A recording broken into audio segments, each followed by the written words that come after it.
ഒരുവൻ ക്രിസ്തുവിലായാൽ അവൻ പുതിയ സൃഷ്ടിയാകുന്നു. പഴയതെല്ലാം കഴിഞ്ഞുപോയി, ഇതാ സകലതും പുതുതായി തീർന്നിരിക്കുന്നു. അപ്പം ഒരാള് ക്രിസ്തുവിലായി കഴിഞ്ഞാൽ വചനം പറയുക, അവന്റെ ജീവിതത്തിലെ പഴയത് മുഴുവൻ കഴിഞ്ഞു, അവൻ സകലതിലും പുതിയതായി കഴിഞ്ഞു, ഇതാ സകലതും പുതിയതായി തീർന്നിരിക്കുന്നു.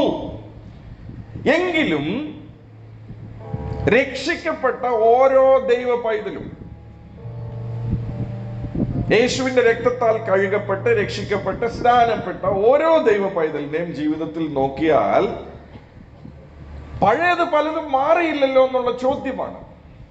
പഴയത് ഇപ്പോഴും അങ്ങനെ തന്നെ ഇരിക്കുന്നു എന്നുള്ള ചോദ്യമാണ്. ഞങ്ങളുടെ ജീവിതത്തിൽ ഇനിയും പുതുതാകുന്നില്ലല്ലോ എന്നുള്ള ചോദ്യമാണ്. ചിലരുടെ ചിന്ത പഴയതിനേക്കാൾ അധപ്പതിക്കുന്നു എന്നുള്ള ചിന്തയാണ്. അപ്പൊ ദൈവവചനം കോൺട്രഡിക്റ്റ് ചെയ്യുവോ? ഒരിക്കലും ദൈവവചനം കോൺട്രഡിക്റ്റ് ചെയ്യത്തില്ല. ഒരുവൻ ക്രിസ്തുവിലായാൽ അവൻ പുതിയ സൃഷ്ടിയാണ്, പഴയതെല്ലാം കഴിഞ്ഞുപോയി, സകലതും പുതിയതായിരിക്കുന്നു എന്ന് പറഞ്ഞാൽ 100 അല്ല 200 അല്ല 1000% എങ്കിൽ 1000% അതൊരു സത്യമാണ്. പക്ഷെ അതിനെ കോണ്ടെക്സ്റ്റിൽ മനസ്സിലാക്കും. ഇപ്പൊ അതിന്റെ തൊട്ട് താഴെ ഒരു കാര്യം പറഞ്ഞിട്ടുണ്ട്.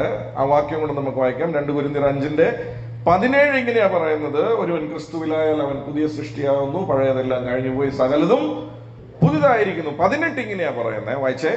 അതിനൊക്കെയും ദൈവം തന്നെ കാരണഭൂതൻ. അതിനൊക്കെയും ദൈവം തന്നെ കാരണഭൂതൻ. അപ്പം പുതിയതാകുന്നില്ല. ഞങ്ങളുടെ ജീവിതത്തിൽ പിന്നെയും പ്രാരാബ്ദങ്ങൾ കൂടുക. ഞങ്ങളുടെ ജീവിതത്തിൽ പല കാര്യങ്ങളും ഇപ്പോഴും ശരിയായിട്ടില്ല. ഞങ്ങളുടെ ജീവിതത്തിൽ പലതിനും മാറ്റം സംഭവിക്കുന്നില്ല. ചിലതൊക്കെ ലഭിച്ചതുപോലെ ലഭിച്ചു, പക്ഷെ ഞങ്ങളുടെ ജീവിതത്തിൽ യഥാർത്ഥത്തിൽ ഒരു മാറ്റം ഉണ്ടാകുന്നില്ല. ഒരടി മുന്നോട്ട് പോകുമ്പോൾ 2 അടി പുറകോട്ട് പോകുന്നു. 2 കൊരിന്ത്യർ 5:18 വഴിയാ. അതിനൊക്കെയും ദൈവം അത്രേ കാരണഭൂതൻ. അപ്പൊ ദൈവമാണോ ഇതിന്റെ എല്ലാം ചുമതലക്കാരൻ? ഇന്നത്തെ എന്റെ ചോദ്യം, ഔത്തിൽ നിന്നാണ് ഇന്നത്തെ എന്റെ സന്ദേശം. ദൈവമാണോ എന്റെ ജീവിതത്തിലെ എല്ലാ വീഴ്ചയുടെയും കാരണക്കാരൻ? ദൈവമാണോ എന്റെ ജീവിതത്തിൽ ചിലതൊന്നും മാറാത്തതിന്റെ കാരണക്കാരൻ? ദൈവമാണോ ഞങ്ങളുടെ ജീവിതത്തിൽ ചിലതൊക്കെ പിടിച്ചു വെച്ചിരിക്കുന്നത്? ബിക്കോസ് അതിന്റെ തൊട്ടു മേളിലുള്ള വാക്യം പറയാ, ഒരുവൻ ക്രിസ്തുവിലായാൽ അവൻ പുതിയ സൃഷ്ടിയാകുന്നു, സകലതും കഴിഞ്ഞുപോയി, പഴയതെല്ലാം കഴിഞ്ഞുപോയി, ഇതാ സകലതും പുതിയതായിരിക്കുന്നു. ശകല അല്ല സകലം. ഒന്ന് പറഞ്ഞേ, ശകല അല്ല സകലം. സകലവും. സകലവും എന്ന് പറഞ്ഞ ഒരു പുതിയ സൃഷ്ടിയുടെ ജീവിതത്തിന്റെ എല്ലാ മേഖലയിലും ഒരു പുതുക്കം ഉണ്ടാകണം. പറഞ്ഞ ഉണ്ടാകണം. ഉണ്ടാകണോന്നാ വചനം പറയുന്നത്. പക്ഷെ ഇന്നത്തെ ചോദ്യം ഉണ്ടാകുന്നില്ല. പലരുടെയും ജീവിതത്തിൽ അധപ്പതനം ഉണ്ടാകുന്നു. പലരുടെയും ജീവിതത്തിൽ നഷ്ടങ്ങൾ സംഭവിക്കുന്നു. ഈ പറഞ്ഞ പുതുക്കം ഞങ്ങളുടെ ജീവിതത്തിൽ കാണുന്നില്ലല്ലോ. താഴെ പറയാ, ദൈവം അത്ര സകലത്തിനും കാരണഭൂതൻ. അപ്പം ദൈവമാണോ ഞങ്ങളുടെ ജീവിതത്തിൽ ആ പുതുക്കം തരാത്തത്? അപ്പൊ ദൈവം പറഞ്ഞ നുണയാണോ? ഒരിക്കലും ദൈവം നുണ പറയത്തില്ല. ചോദ്യം, ദൈവമാണോ അപ്പൊ എന്റെ ജീവിതത്തിലെ എല്ലാത്തിനും കാരണഭൂതൻ? നമുക്ക് അവിടുന്ന് തുടങ്ങാം. ഈ ചോദ്യത്തിനുള്ള മറുപടി നമ്മൾ കണ്ടെത്തിയാൽ നമ്മുടെ ജീവിതത്തിൽ നമുക്ക് ഒരിക്കലും പരാജയം ഉണ്ടാകത്തില്ല.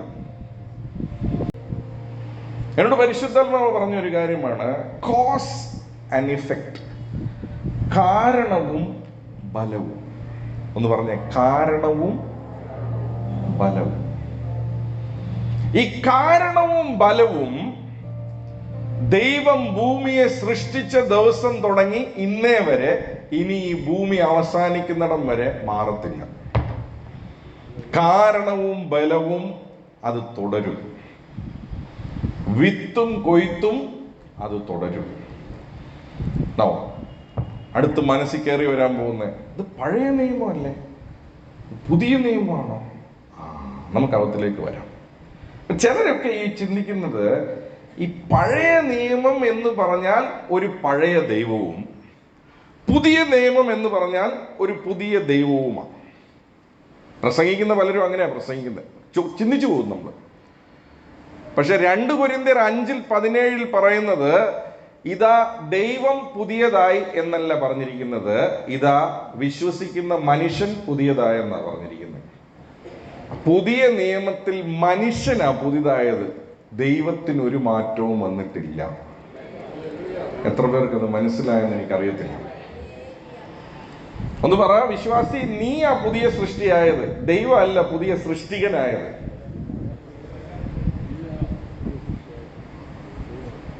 വചനം അവനെ കുറിച്ച് പറയാ, അവൻ ഇന്നലെയും ഇന്നും എന്നേക്കും. ഞാനിത് പറയുമ്പോ എനിക്കൊരു റെസിസ്റ്റൻസ് നന്നായിട്ട് ഫീൽ ചെയ്യാം. എന്താ റെസിസ്റ്റൻസ് എന്നറിയാവോ? ചില പൈശാചികമായ ഉപദേശങ്ങളുടെ സെഡിമെന്റ് നമ്മുടെ അകത്ത് കിടപ്പുണ്ട്. അതിതിനെ അംഗീകരിക്കാൻ ബുദ്ധിമുട്ട് തോന്നിപ്പിക്കും. എന്തിനാ തോന്നിപ്പിക്കുന്നതെന്നറിയാവോ? അവന് നല്ലതുപോലെ അറിയാം. ഇന്ന് ഞാൻ പിശാചിനെ എക്സ്പോസ് ചെയ്ത് കാണിക്കാം പരിശുദ്ധാത്മാവിന്റെ സഹായത്തോടെ.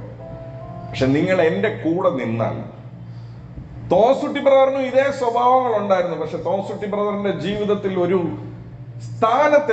സ്ഥലത്തെത്തിയപ്പോൾ തോസുട്ടി ബ്രദർ ചോദിച്ച ഒരു ചോദ്യമാണ്, ഞാൻ എന്ത് പഴം തിന്നത് കൊണ്ടാണ് എന്റെ ജീവിതം ഇങ്ങനെ ആയത്? അവിടം തൊട്ടാണ് പരിശുദ്ധാത്മാവ് എന്റെ ജീവിതത്തെ പണിയാൻ തുടങ്ങിയത്. ഇന്ന് പരിശുദ്ധാത്മാവ് നിങ്ങളുടെ ജീവിതത്തെ പണിയാൻ ആഗ്രഹിക്കുക. സ്വർഗം നിങ്ങളുടെ ജീവിതത്തെ പണിയാൻ ആഗ്രഹിക്കുക. സ്വർഗം നിങ്ങളുടെ ജീവിതത്തെ പുതുതാക്കാൻ ആഗ്രഹിക്കുക. പക്ഷേ എന്ന് മറ്റവൻ പഴം തിന്നതും ബൈബിളിലുള്ളവൻ പഴം തിന്നതും എനിക്ക് വെളിപ്പെടുമ്പോൾ അല്ല, ഞാൻ എന്ത് പഴം തിന്നു എന്നുള്ള ചോദ്യം എന്നോട് തന്നെ ചോദിക്കാനുള്ള ചങ്കൂറ്റം എനിക്ക് എന്ന് വരുന്നോ, താഴ്മ എന്ന് വരുന്നോ, അന്ന് എൻ്റെ ജീവിതത്തിൽ പരിശുദ്ധാത്മാവ് പ്രവർത്തിക്കാൻ തുടങ്ങും. ദൈവം പഴം തിന്നതാണെന്ന് പറയുന്ന കാലഘട്ടങ്ങളോളം നമ്മുടെ ജീവിതത്തിൽ ഒന്നും സംഭവിക്കാൻ പോകുന്നില്ല. ദൈവം അല്ല പഴം തിന്നത്, ആദ്യത്തെ കാര്യം. ബിക്കോസ് ബാക്കിയുള്ളവരുടെ ജീവിതത്തെ കുറിച്ച് നമുക്ക് നല്ല വ്യക്തതയുണ്ട്. ദൈവം അല്ല പഴം തിന്നത്, അവനാ പഴം തിന്നത്. പക്ഷെ നമ്മുടെ ജീവിതത്തെ കുറിച്ച് മാത്രം വരുമ്പം ഏത് പഴ തിന്നെന്നുള്ളത്. പക്ഷെ മറ്റുള്ളവരുടെ ജീവിതത്തെ കുറിച്ച് നമുക്ക് നല്ല വ്യക്തതയാണ്. ബൈബിൾ വായിക്കുമ്പം അവരുടെ ജീവിതത്തിൽ ഉണ്ടായ വീഴ്ചയുടെ കാര്യം നമുക്ക് നല്ല വ്യക്തമായിട്ട്, ആദാമിനും ഹവ്വായ്ക്കും എന്തുകൊണ്ടാണ് ഏദെൻ തോട്ടം നഷ്ടപ്പെട്ടത്? അനുസരണക്കേട് കാണിച്ചു. കഴിക്കരുതെന്ന് പറയുന്ന പഴം അവരെടുത്ത് കഴിച്ചു.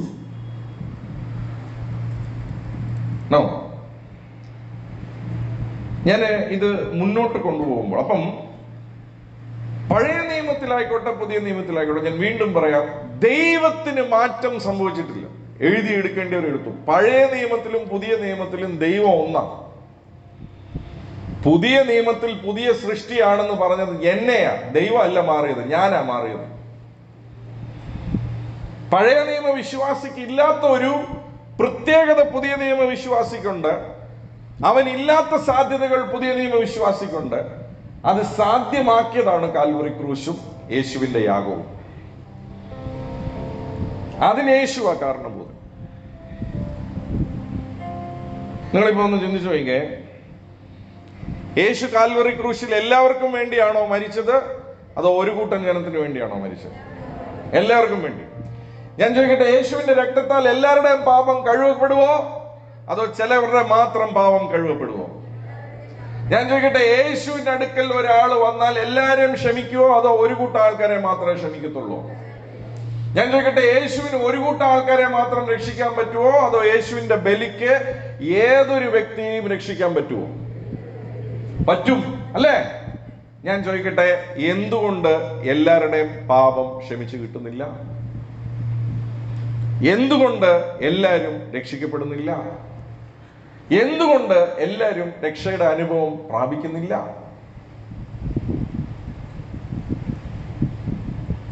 അടുത്ത ചോദ്യം ചോദിക്കുമ്പോൾ നിങ്ങൾ അതിന്റെ മറുപടി പറയും, നിങ്ങൾ എങ്ങനെയാ രക്ഷിക്കപ്പെട്ടെ?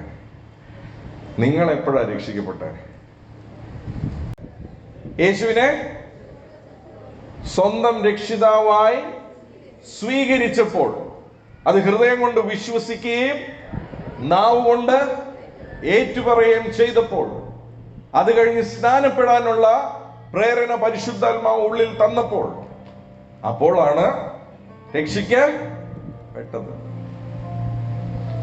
യേശുവിന്റെ ബലിക്ക് വല്ലതും കുറവുണ്ടോ? ഇല്ല. യേശുവിന്റെ ബലി എല്ലാവരെയും രക്ഷിക്കാൻ ശക്തിയുള്ളതാണോ? പക്ഷെ ഇന്നും ഒത്തിരി പേര് രക്ഷിക്കപ്പെട്ടിട്ടില്ല, ഒത്തിരി പേരുടെ പാപം ക്ഷമിച്ചു കിട്ടിയിട്ടില്ല, ഒത്തിരി പേര് ഇന്നും പാപത്തിൽ ജീവിക്കുന്നു, ഇന്നും രക്ഷയുടെ സന്തോഷം ഇല്ലാതെ ജീവിക്കുന്നു. അതിന് കാരണഭൂതൻ യേശുവാണോ? പറ, അതിന് കാരണഭൂതൻ യേശുവാണോ? ബൈബിൾ തിരിച്ചറിഞ്ഞ് വായിക്കണം. ഞാൻ ഈ പറയുന്ന എഴുതാൻ പറ്റിയവർ എഴുതിക്കോ. എന്നെ കൊണ്ട് ചെയ്യാൻ പറ്റുന്നത് ദൈവം എനിക്ക് വേണ്ടി ചെയ്തു, അതിന്റെ പേരാ കൃപ.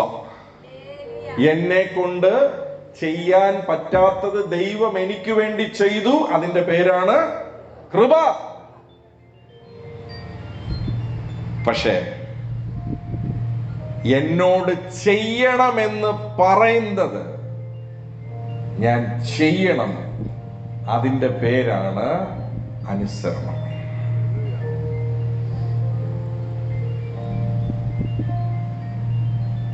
എന്നോട് ചെയ്യാൻ പറ്റാത്ത ഒരു കാര്യം ദൈവം ഒരിക്കലും എന്നോട് ചെയ്യാൻ പറയത്തില്ല.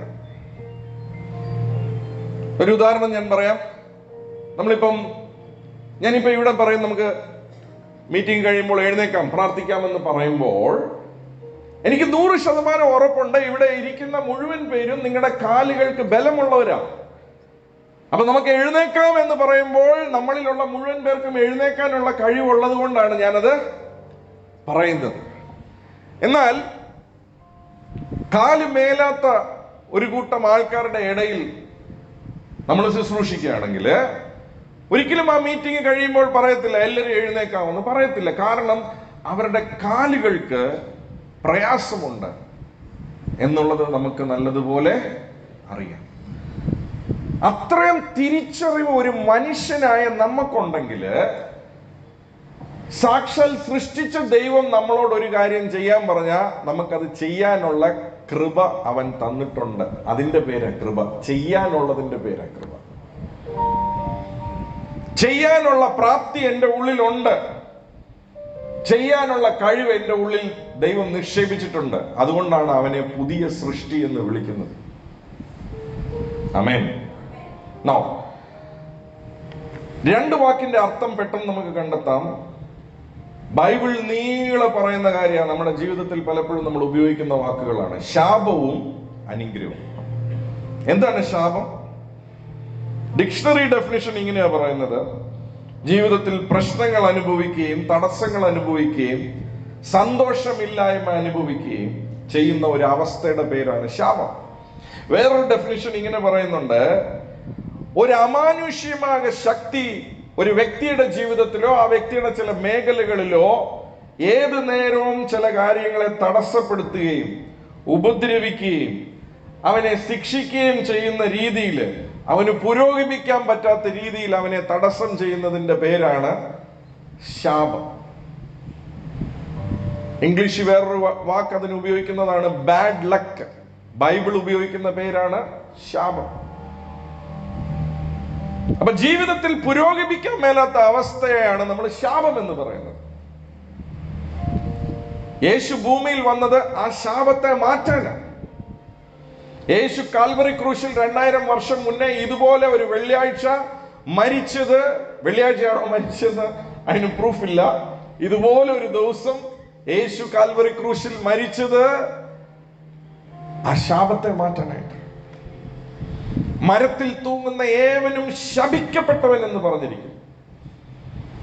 അബ്രഹാമിന്റെ അനുഗ്രഹം ജാതികൾക്ക് വരേണ്ടതിന് അവൻ കാൽവറി ക്രൂശിൽ ബലിയായി തീർന്നു.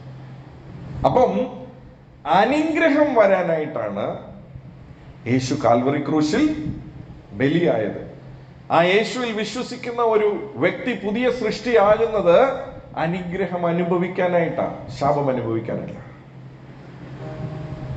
അനുഗ്രഹത്തെ കുറിച്ച് ഡിക്ഷണറി തന്നെ പറയുന്ന ഇതാണ്: ഗോഡ്സ് ഫേവർ ആൻഡ് പ്രൊട്ടക്ഷൻ. ദൈവത്തിന്റെ ദയവും ദൈവത്തിന്റെ സംരക്ഷണമാണ് എന്ന് ഡിക്ഷണറി പറയുന്നു. ബൈബിൾ വളരെയധികം ഉപയോഗിക്കുന്ന വാക്കാണ് അനുഗ്രഹം. നോ, ഞാൻ ഒന്ന് രണ്ട് കാര്യങ്ങൾ ഇത് ലൈനപ്പ് ചെയ്ത് പോകുമ്പോൾ എൻ്റെ കൂടെ നിങ്ങളൊന്ന് വരണം. നിങ്ങളുടെ ജീവിതത്തിൽ ഇന്ന് നിങ്ങൾക്ക് തീരുമാനിക്കാം. നിങ്ങളാ തീരുമാനിക്കേണ്ടത്, എനിക്ക് ഇങ്ങനെ ജീവിച്ചു പോയാൽ മതിയോ, അതോ യഥാർത്ഥത്തിൽ എൻ്റെ ജീവിതത്തിൽ യേശു കാൽവറി ക്രൂശിൽ ബലിയായപ്പോൾ കൊടുത്ത ആ ബലിയുടെ മുഴുവൻ അനുഭവവും എനിക്ക് ഈ ഭൂമിയിലും ഇനി വരാനിരിക്കുന്ന ലോകത്തും എനിക്കത് ഉണ്ടാകണം എന്ന് നിങ്ങൾ ആഗ്രഹിക്കുന്നുണ്ടെങ്കിൽ ഇന്നത്തെ ഈ സന്ദേശം ശ്രദ്ധിച്ചു കേൾക്കുക. എഴുതിയെടുക്കേണ്ടവർക്ക് എഴുതിയെടുക്കാം, ശ്രദ്ധിച്ചു കേൾക്കുക.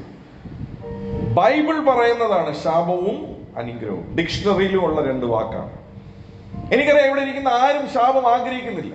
നമ്മളെല്ലാവരും ആഗ്രഹിക്കുന്നത് അനുഗ്രഹം.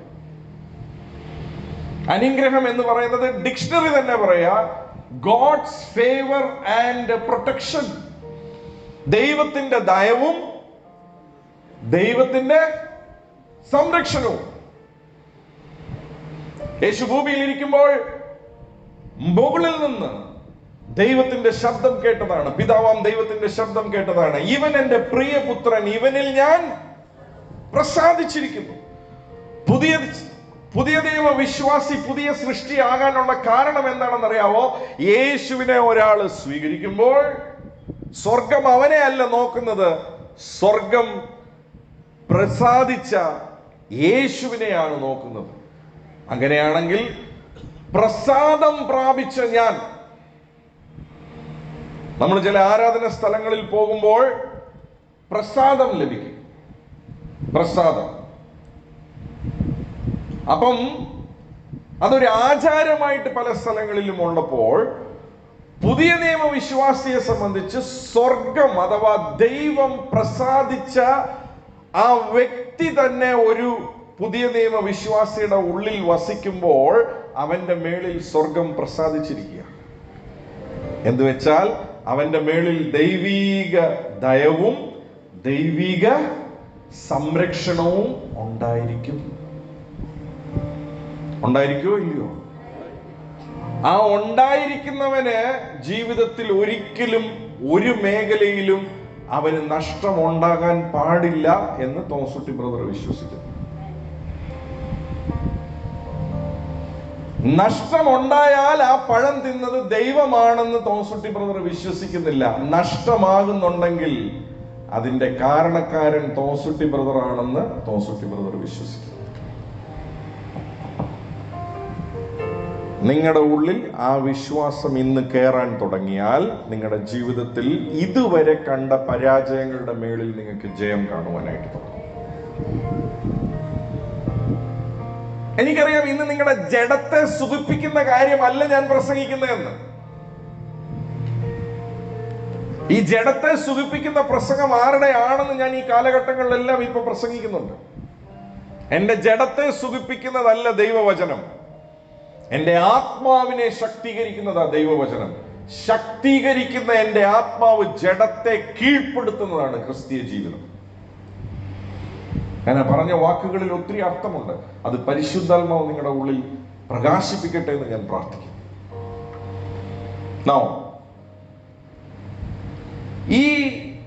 ഞാനൊരു വാക്യം വായിക്കാം. ശാപവും അനുഗ്രഹവും. നമുക്കൊരു വാക്യം വായിക്കാം. നമ്മളിപ്പോ പറഞ്ഞു കാരണവും ബലവും, കോസ് ആൻഡ് എഫക്ട്. നിങ്ങൾ ബൈബിൾ മുഴുവൻ വായിച്ചു, അവിടെ എല്ലാം ഉണ്ട്. നമുക്ക് തന്നെ അറിയാം പഴം തിന്നതുകൊണ്ടാ പോയെന്ന്. നമുക്ക് തന്നെ അറിയാം പഴം തിന്നതുകൊണ്ടാ നഷ്ടം വന്നതെന്ന്. നമുക്ക് തന്നെ അറിയാം പഴം തിന്നതുകൊണ്ട് അനുഗ്രഹം മാറിപ്പോയെന്ന്. നമ്മുടെ ജീവിതത്തിൽ എന്നാ തിരിച്ചറിവുണ്ടാകുന്നു? എന്നെ കൊണ്ട് ചെയ്യാൻ സാധിക്കാത്ത മുഴുവനും എൻ്റെ അപ്പൻ എനിക്ക് വേണ്ടി ചെയ്തു. പക്ഷെ ഇനി ബാക്കി എന്നോട് ചെയ്യാൻ പറഞ്ഞത് ഞാൻ ചെയ്യുമ്പോഴാണ് എൻ്റെ മേളിൽ അനുഗ്രഹം വസിക്കുന്നത്. പുതിയ നിയമത്തിൽ ഒന്നും ചെയ്യണ്ട എന്ന് പറഞ്ഞാൽ അത് നുണയാണെന്നുള്ളത് ഇന്ന് തെളിയിക്കണ്ടേ. പുതിയ നിയമത്തിൽ ഒരു പുതിയ ദൈവമല്ല പ്രവേശിച്ചത്, പുതിയ നിയമത്തിൽ ഒരു പുതിയ സൃഷ്ടിയാണ് ഉണ്ടാക്കിയത്. ആ പുതിയ സൃഷ്ടിയാണ് നിങ്ങളും ഞാനും. നമുക്കൊരു വാക്യം വായിക്കാം, സദൃശ്യവാക്യങ്ങൾ അതിന്റെ 26-ാം അധ്യായം അതിന്റെ 2-ാമത്തെ വാക്യം. സദൃശ്യവാക്യം അതിന്റെ 26-ന്റെ-2. ഞാൻ ഇനി ഇച്ചിരി സ്പീഡിൽ പോകാൻ പോവാ, നിങ്ങൾ എന്റെ കൂടെ വരണം. സദൃശ്യവാക്യം 26-ന്റെ-2 വായിക്കപ്പെടുന്നു, ശ്രദ്ധിക്കുക. Proverbs chapter 26 and verse 2. കുരുകിൽ പാറിപ്പോകുന്നതും മീവൽ പക്ഷി പറന്നു പോകുന്നതും പോലെ കാരണം കൂടാതെ ശാപം പറ്റുകയില്ല. മലയാളം ക്ലിയർ ആണ്? മലയാളം ക്ലിയർ ആണോ? വചനം എന്നാ പറയുന്നേ?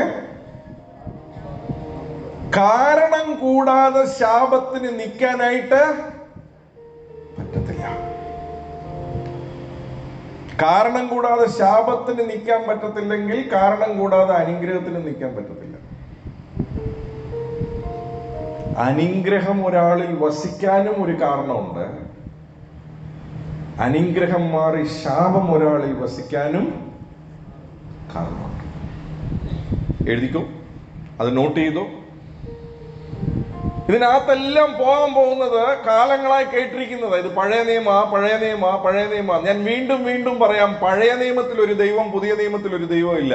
പഴയ നിയമത്തിലെ ദൈവം തന്നെയാണ് പുതിയ നിയമത്തിലെ ദൈവം. പുതിയ നിയമത്തിൽ മാറ്റം വന്നത് സൃഷ്ടിക്കാൻ, ദൈവത്തിനല്ല, സൃഷ്ടികനല്ല. ദൈവത്തിന്റെ സ്വഭാവത്തിനും ദൈവത്തിന്റെ എക്സ്പെക്ടേഷനും ഒരു മാറ്റവും വന്നിട്ടില്ല എന്നുള്ളത് ഇന്ന് തെളിച്ചു തരട്ടെ. അതുകൊണ്ടാണ് ഞാൻ പറയുന്നത്, എന്നെ കേൾക്കുന്ന ദൈവ പൈതലേ, നിങ്ങൾക്ക് ക്രിസ്തീയ ജീവിതം മനസ്സിലാകണോ? നിങ്ങൾക്ക് ബൈബിൾ വായിക്കുന്ന സ്വഭാവം വേണം. തോമസ് കുട്ടി ബ്രദർ പറയുന്നത് നിങ്ങൾ എടുക്കണ്ട, ബൈബിൾ ഉണ്ടോ എന്ന് നോക്കിയിട്ട് എടുത്താൽ മതി. ഇന്നത്തെ ഏറ്റവും വലിയ പോരായ്മ ബൈബിളില്ല ഒരു വിശ്വാസിയുടെയും കയ്യില്. പ്രസംഗിക്കുന്നവർ പറയുന്ന 2-3 വചനം കാണാപ്പാടാ അങ്ങ് പറയുക, തത്തമ്മ പൂച്ച പൂച്ച എന്ന് പറയുന്ന പോലെ. പക്ഷേ ഞാനൊരു കാര്യം പറയാം, ഞാൻ വീണ്ടും വാൺ ചെയ്യാം. ഞാൻ അന്ന് വാൺ ചെയ്തപ്പോൾ ആരും ചിന്തിച്ചില്ല 1.25 വർഷം വീട്ടിലിരിക്കേണ്ടി വരുമെന്ന്. കൊറോണ വന്നു, ഇതുവരെ ലോകം കണ്ടിട്ടില്ലാത്ത ഒരു റെസഷൻ കാണുമെന്ന് പറഞ്ഞപ്പോൾ ഞാൻ വീണ്ടും ദൈവദാസനായി വാൺ ചെയ്യാം. വിശ്വാസത്തെ ചുകർത്തുന്ന ഒരു ഉപദേശത്തിന്റെ കൊടുങ്കാറ്റടിക്കും. ആ കൊടുങ്കാറ്റടിക്കുമ്പോൾ നിന്റെ വിശ്വാസം വചനത്തിൽ റൂട്ടഡ് ആണെങ്കിൽ, എഴുതപ്പെട്ട വചനത്തിൽ റൂട്ടഡ് ആണെങ്കിൽ, നീ ആ കൊടുങ്കാറ്റിൽ ഉയരും. അതിൽ റൂട്ടഡ് അല്ലാത്തവര് കൊടുങ്കാറ്റിൽ മാറിപ്പോകും. ഞാൻ കഴിഞ്ഞ ദിവസങ്ങൾ ഇത് പറഞ്ഞ് ഞാൻ വീണ്ടും പറയും. അത് എങ്ങനെ വരുമെന്നൊന്നും ഇപ്പൊ പ്രതീക്ഷിക്കണ്ട. It will come. സാമ്പത്തിക മാന്യം വരുമെന്ന് പറഞ്ഞപ്പോൾ പ്രതീക്ഷിച്ചില്ല കൊറോണയുടെ രൂപത്തിലാണ് വരുമെന്നുള്ളത്. Watch out. ഇന്നത്തെ മെസ്സേജ് നിങ്ങൾ കേൾക്കുന്നത് എന്തിനാണെന്ന് അറിയാവോ? നിങ്ങൾ ഓരോരുത്തരും വിലപ്പെട്ടതായത് കൊണ്ടാണ് ഈ മെസ്സേജ് നിങ്ങൾ കേൾക്കുന്നത്. നമുക്കൊരു വാക്യം വായിക്കാം, കാരണം കൂടാതെ ശാപവും വസിക്കത്തില്ല. അപ്പൊ എന്താ കാരണം? നമുക്ക് പെട്ടെന്ന് ഒരു വാക്യം വായിക്കാം. ആവർത്തന പുസ്തകം അതിന്റെ 28-ാം അധ്യായം അതിന്റെ 1-2 വാക്യങ്ങൾ വായിക്കാം. ഈ ആവർത്തന പുസ്തകം 28-ാം അധ്യായം അതിന്റെ 1-2 വാക്യങ്ങൾ നമുക്ക് വായിക്കാം. Deuteronomy chapter 28 verse 1 and 2. എഴുതിയെടുക്കേണ്ടവർക്ക് ഈ വചനങ്ങൾ പെട്ടെന്ന് എഴുതിയെടുക്കാം. നിന്റെ ദൈവമായ യഹോവയുടെ വാക്ക് നീ ശ്രദ്ധയോടെ കേട്ട് ഞാൻ ഇന്ന് നിന്നോട് ആജ്ഞാപിക്കുന്ന അവന്റെ സകല കൽപ്പനകളും പ്രമാണിച്ച് നടന്നാൽ നിന്റെ ദൈവമായ യഹോവ നിന്നെ ഭൂമിയിലുള്ള സർവ്വ ജാതികൾക്കും മീതെ ഉന്നതമാക്കും. അവിടുന്ന് നിങ്ങൾ താഴോട്ട് വായിച്ചാൽ 14-ാമത്തെ വാക്യം വരെ, 13-14 വാക്യങ്ങൾ വരെ മുഴുവൻ ഒരാൾ വചനം കേൾക്കുകയും വചനം അനുസരിക്കുകയും. ഒന്ന് പറഞ്ഞേ, വചനം കേൾക്കുകയും വചനം അനുസരിക്കുകയും. 3 പ്രാവശ്യം പറഞ്ഞേ, വചനം കേൾക്കുകയും വചനം അനുസരിക്കുകയും. വചനം കേൾക്കുകയും വചനം അനുസരിക്കുകയും. ഏതാൻ തോട്ടത്തിൽ വചനം കേട്ടു, അനുസരിച്ചില്ല, പോയി. പറഞ്ഞേ, വചനം കേൾക്കുകയും. ദൈവത്തിന് മാറ്റം ഇല്ല എന്നുള്ളത് നിങ്ങൾക്ക് തെളിയിച്ച് കാണിക്കാൻ ഞാൻ. വചനം കേൾക്കുകയും വചനം അനുസരിക്കുകയും. വചനം കേൾക്കുകയും വചനം അനുസരിക്കുകയും. ഓക്കെ, അപ്പം ഏറ്റവും കൂടുതൽ പറയുന്ന ഒരു വചനമുണ്ട്, ഉയർച്ച തന്നെ പ്രാപിക്കും. അത് ആ 28-ാം അധ്യായത്തിന്റെ തന്നെ താഴോട്ട് വരുമ്പം 12-ാമത്തെ ആണോ 13-ാമത്തെ വാക്യാണെന്ന് തോന്നുന്നു. ആ വായിച്ച്. എത്രാമത്തെ വാക്യം? 13-ാമത്തെ വാക്യം വായിച്ച്. 28-ന്റെ 13 പറയുന്നത്. ഞാനിന്ന് നിന്നോട് ആജ്ഞാപിക്കുന്നത് നിന്റെ ദൈവമായ യഹോവയുടെ കൽപ്പനകൾ കേട്ട് പ്രമാണിച്ച് നടന്നാൽ യഹോവ നിന്നെ വാലല്ല തലയാക്കും. നീ ഉയർച്ച തന്നെ പ്രാപിക്കും, താഴ്ച പ്രാപിക്കുകയില്ല. ഈ ഉയർച്ച തന്നെ പ്രാപിക്കും, താഴ്ച പ്രാപിക്കത്തില്ല. ഇതിന്റെ അപ്പുറത്തൊരു സാധനം ഉണ്ടായിരുന്നു. എന്നാ സാധനം? ആ സാധനം എന്നാ? ആരും മിണ്ടുന്നില്ല. ആ സാധനം എന്നാ? പറ, വായിച്ചേ. നിങ്ങളുടെ ബൈബിൾ എടുക്കും, വായിച്ച പറഞ്ഞത്. ഞാൻ ഇന്ന് നിന്നോട് ആജ്ഞാപിക്കുന്ന നിന്റെ ദൈവമായ യഹോവയുടെ കൽപ്പനകൾ കേട്ട് പ്രമാണിച്ച് പറഞ്ഞ കേൾക്കുക, അനുസരിക്കുക. പറ, കേൾക്കുക, അനുസരിക്കുക. ദൈവത്തിന് മാറ്റം വന്നിട്ടില്ല. കേൾക്കുക, അനുസരിക്കുക. ഒന്ന് മുഖത്ത് നോക്കി ചോദിച്ചേ, എന്നേലും ഈ ഭാഗം നിങ്ങൾ വാഗോണ്ട് പറഞ്ഞിട്ടുണ്ടോ എന്ന് ചോദിച്ചേ. ചോദ്യം. ഞങ്ങളുടെ ജീവിതത്തിൽ മാത്രം ഉയർച്ചയെ വരുന്നില്ല. മുഖത്ത് നോക്കി പറ, പകുതി ബൈബിൾ തിന്ന അങ്ങനെ ഇരിക്കുമെന്ന് പറ. അപ്പൊ ഇനി അടുത്തത് വരാൻ പോകുന്ന കൊടുങ്കാറ്റ്, അത് പഴയ നിയമമാണ്. പുതിയ നിയമത്തിൽ ഒന്നും അനുസരിക്കേണ്ട ആവശ്യമില്ല. ഒരു വാക്യം എന്നെ കാണിക്ക, ഒരു വാക്യം. എല്ലാം കൃപയാ. കൃപ എന്നാ ചെയ്യുമെന്ന് നമ്മൾ കുറച്ചു മുമ്പേ കേട്ടായിരുന്നല്ലോ. ഇല്ല. വചനം കേൾക്കുക. ഒന്ന് മുഖത്ത് നോക്കി ചോദിച്ച, ബൈബിള് പോലും കയ്യിലില്ല സാർ, എന്നാ മനസ്സിലാക്കാനാണ് ചോദിച്ചേ.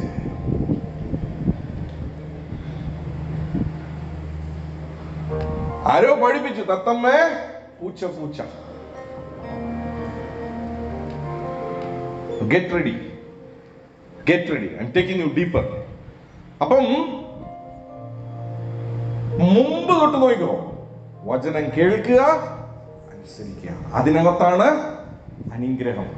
പറഞ്ഞ അനുഗ്രഹം അനുഭവിക്കുന്നതിന്റെ ഫോർമുല വചനം കേൾക്കുക, അനുസരിക്കുക. ഒന്നുകൂടെ പറഞ്ഞോ, വചനം കേൾക്കുക. അല്ലാതെ വചനം കേട്ടോണ്ട് ഏറ്റു പറഞ്ഞുകൊണ്ട് എന്നെ ചെയ്യത്തില്ല. ഞാൻ ഉയർച്ച തന്നെ പ്രാപിക്കും, താഴ്ച പ്രാപിക്കത്തില്ല എന്ന് പറഞ്ഞാല് നടക്കത്തില്ല. വചനം നിങ്ങൾക്ക് തന്നെ തോന്നില്ലേ, എന്തുമാത്രം ശബ്ദം പാഴ്ക്കിണറിന്റെ അകത്തോട്ട് പോയതുപോലെ തോന്നില്ലേ?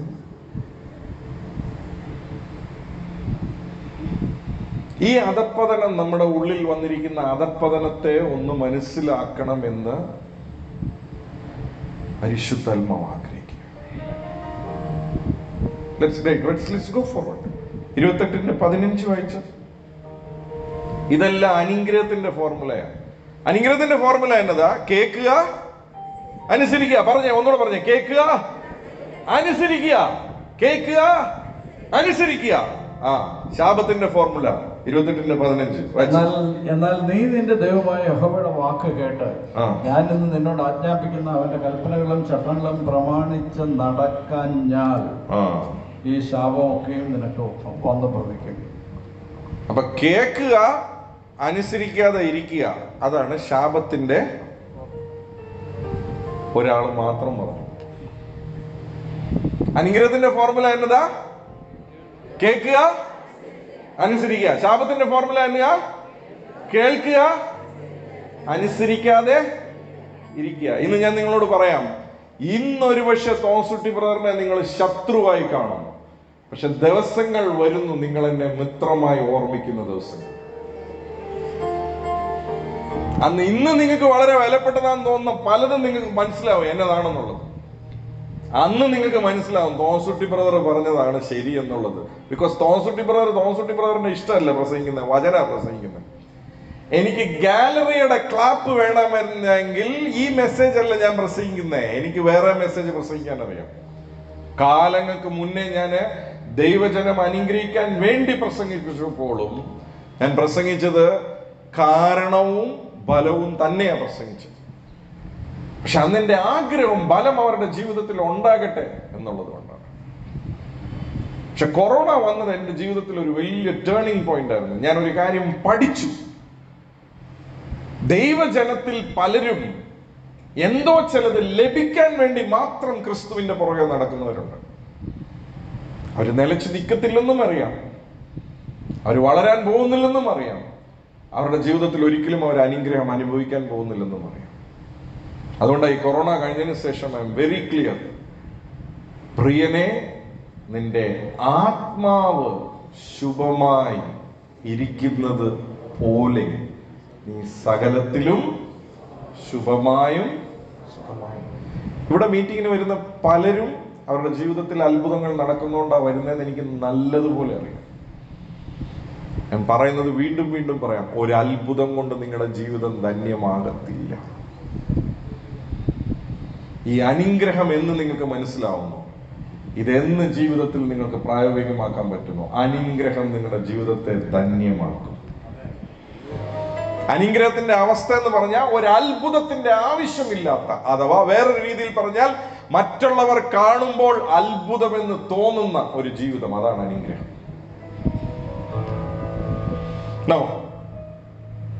ഇവിടെയാണ് ഏറ്റവും വലിയ ട്രിക്ക്. ആരുടെ ട്രിക്കാന്നറിയാമോ? പിശാചിന്റെ ട്രിക്ക്. അത് പഴയ നിയമമാണ്. പുതിയ നിയമത്തിൽ യേശു എല്ലാം അനുസരിച്ചു. ഇനിയിപ്പോ ആരനുസരിക്കണ്ട? വിശ്വാസി, നിങ്ങൾ എനിക്ക് ബൈബിളിൽ ഒരു വാക്യം കാണിച്ചാൽ എങ്ങനെ? നമുക്ക് വരാം. Let's go. നോ, പുതിയ സൃഷ്ടി എന്ന് പറയുന്നതിന്റെ മഹത്വം എന്താണെന്ന് ചോദിച്ചാൽ, പഴയ നിയമത്തിൽ ഇല്ലാത്ത ഒരു കാര്യമാണ് പുതിയ സൃഷ്ടി. പഴയ നിയമത്തിലുള്ളവർക്ക് പരിശുദ്ധാത്മാവ് സ്ഥിരമായി കൂടെ വസിക്കുന്ന അനുഭവമില്ലായിരുന്നു. പരിശുദ്ധാത്മാവ് ശരീരത്തിൽ വരും, പ്രവർത്തിക്കും, പോകും. ശിംശോന്റെ ശരീരത്തിൽ ആത്മാവ് വന്നപ്പോൾ അവന് ബലം വെക്കും. പക്ഷെ പുതിയ നിയമവിശ്വാസി അഥവാ പുതിയ സൃഷ്ടി എന്ന് പറയുന്നവന്റെ ശ്രേഷ്ഠത, സാക്ഷാൽ ദൈവം ആത്മാവായി 24/7 നമ്മുടെ കൂടെ, നമ്മുടെ ഉള്ളിൽ വസിക്കുന്ന ശ്രേഷ്ഠതയാണ് പുതിയ സൃഷ്ടി. ഓ, എത്ര പേർക്ക് അത് മനസ്സിലാകുമെന്ന് അറിയത്തില്ല. നിങ്ങൾ ചിന്തിക്കുന്ന കാറിനേക്കാൾ, നിങ്ങൾ ചിന്തിക്കുന്ന വീടിനേക്കാൾ, നിങ്ങൾ ചിന്തിക്കുന്ന ഏതൊരു കാര്യത്തെക്കാളും വലിയ പ്രിവിലേജ് പുതിയ സൃഷ്ടിയുടെ അതാണ്. ഞാൻ നിങ്ങളോടൊരു കാര്യം ചോദിക്കട്ടെ, സാക്ഷാൽ ദൈവം ഒരാളുടെ ഉള്ളിൽ വസിക്കുമെങ്കിൽ അവൻ എങ്ങനെ ദാരിദ്ര്യവാസിയായിരിക്കും?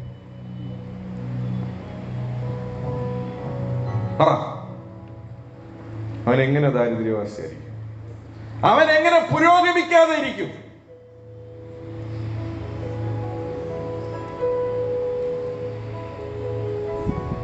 അവൻ എങ്ങനെ അവന്റെ കുടുംബജീവിതം വിജയിക്കാതെ ഇരിക്കും?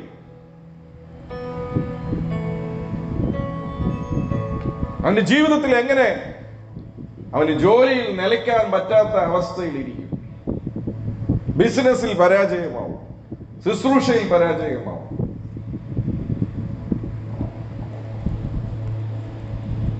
ഇതിങ്ങനെ ഇരിക്കുന്നിടത്തോളം കാലം അതിന് മറുപടി കിട്ടത്തില്ല. ഇത് ഇങ്ങനെ ഒന്ന് വെച്ച് നോക്കിക്കേ, എല്ലാ മറുപടിയും ലഭിക്കും.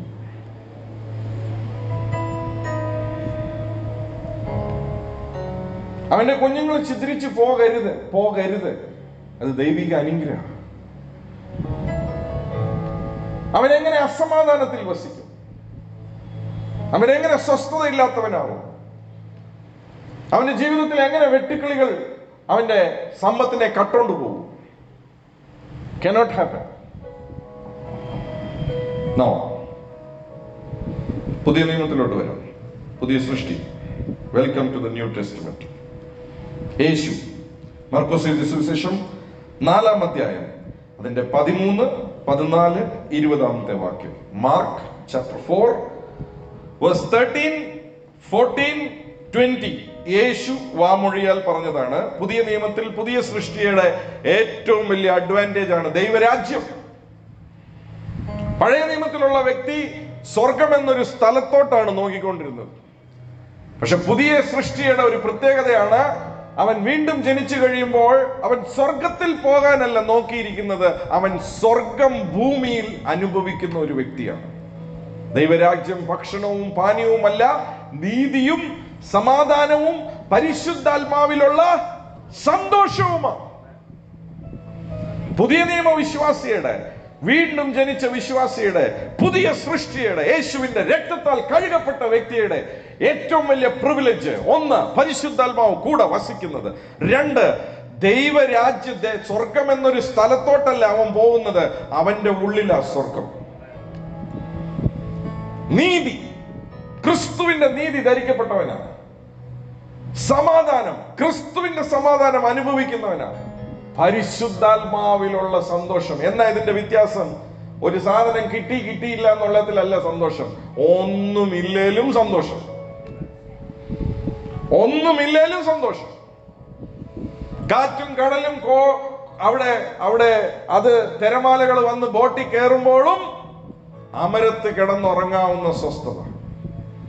അടുത്ത ദിവസം തല വെട്ടാൻ പോകുന്നു എന്ന് പറയുമ്പോൾ ചേവകർക്കിടയിൽ സുഖമായി കിടന്ന് ഉറങ്ങുന്ന സ്വസ്ഥത. അത് ഭൂമിയിലുള്ള ഒരു സാധനത്തിനും തരാൻ സാധിക്കത്തില്ല. അതാ പുതിയ സൃഷ്ടിയുടെ ഏറ്റവും വലിയ പ്രിവിലേജ്.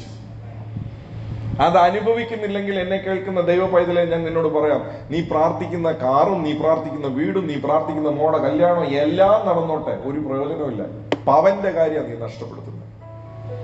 ഇതെല്ലാം ചെയ്തിട്ട് ഏത് നേരവും ഭാര, ഏത് നേരവും മൂങ്ങ പോലെയാ നമ്മുടെ മുഖം ഇരിക്കുന്നതെങ്കിൽ യേശു ക്രൂശിൽ കൊടുത്ത ആ ബലിയുടെ മുഴുവൻ അനുഭവം നമ്മൾ ഈ ഭൂമിയിൽ അനുഭവിക്കുന്നില്ല എന്ന് ചുരുക്കം. He paid a price. ഇതുപോലൊരു ദിവസം അവൻ ഒരു വലിയ വില നിങ്ങളുടെയും എന്റെയും സമാധാനത്തിനും സ്വസ്ഥതയ്ക്കും നന്മയ്ക്കും കൊടുത്തിട്ടുണ്ട്. പുതിയ സൃഷ്ടി മൂങ്ങ പോലെ ഇരിക്കുന്നതാണ് ഏറ്റവും വലിയ ശാപം. അതിന്റെ കാരണക്കാരൻ ആരാണ്? കാരണക്കാരൻ ആരാ? കാരണക്കാരൻ ഞാൻ.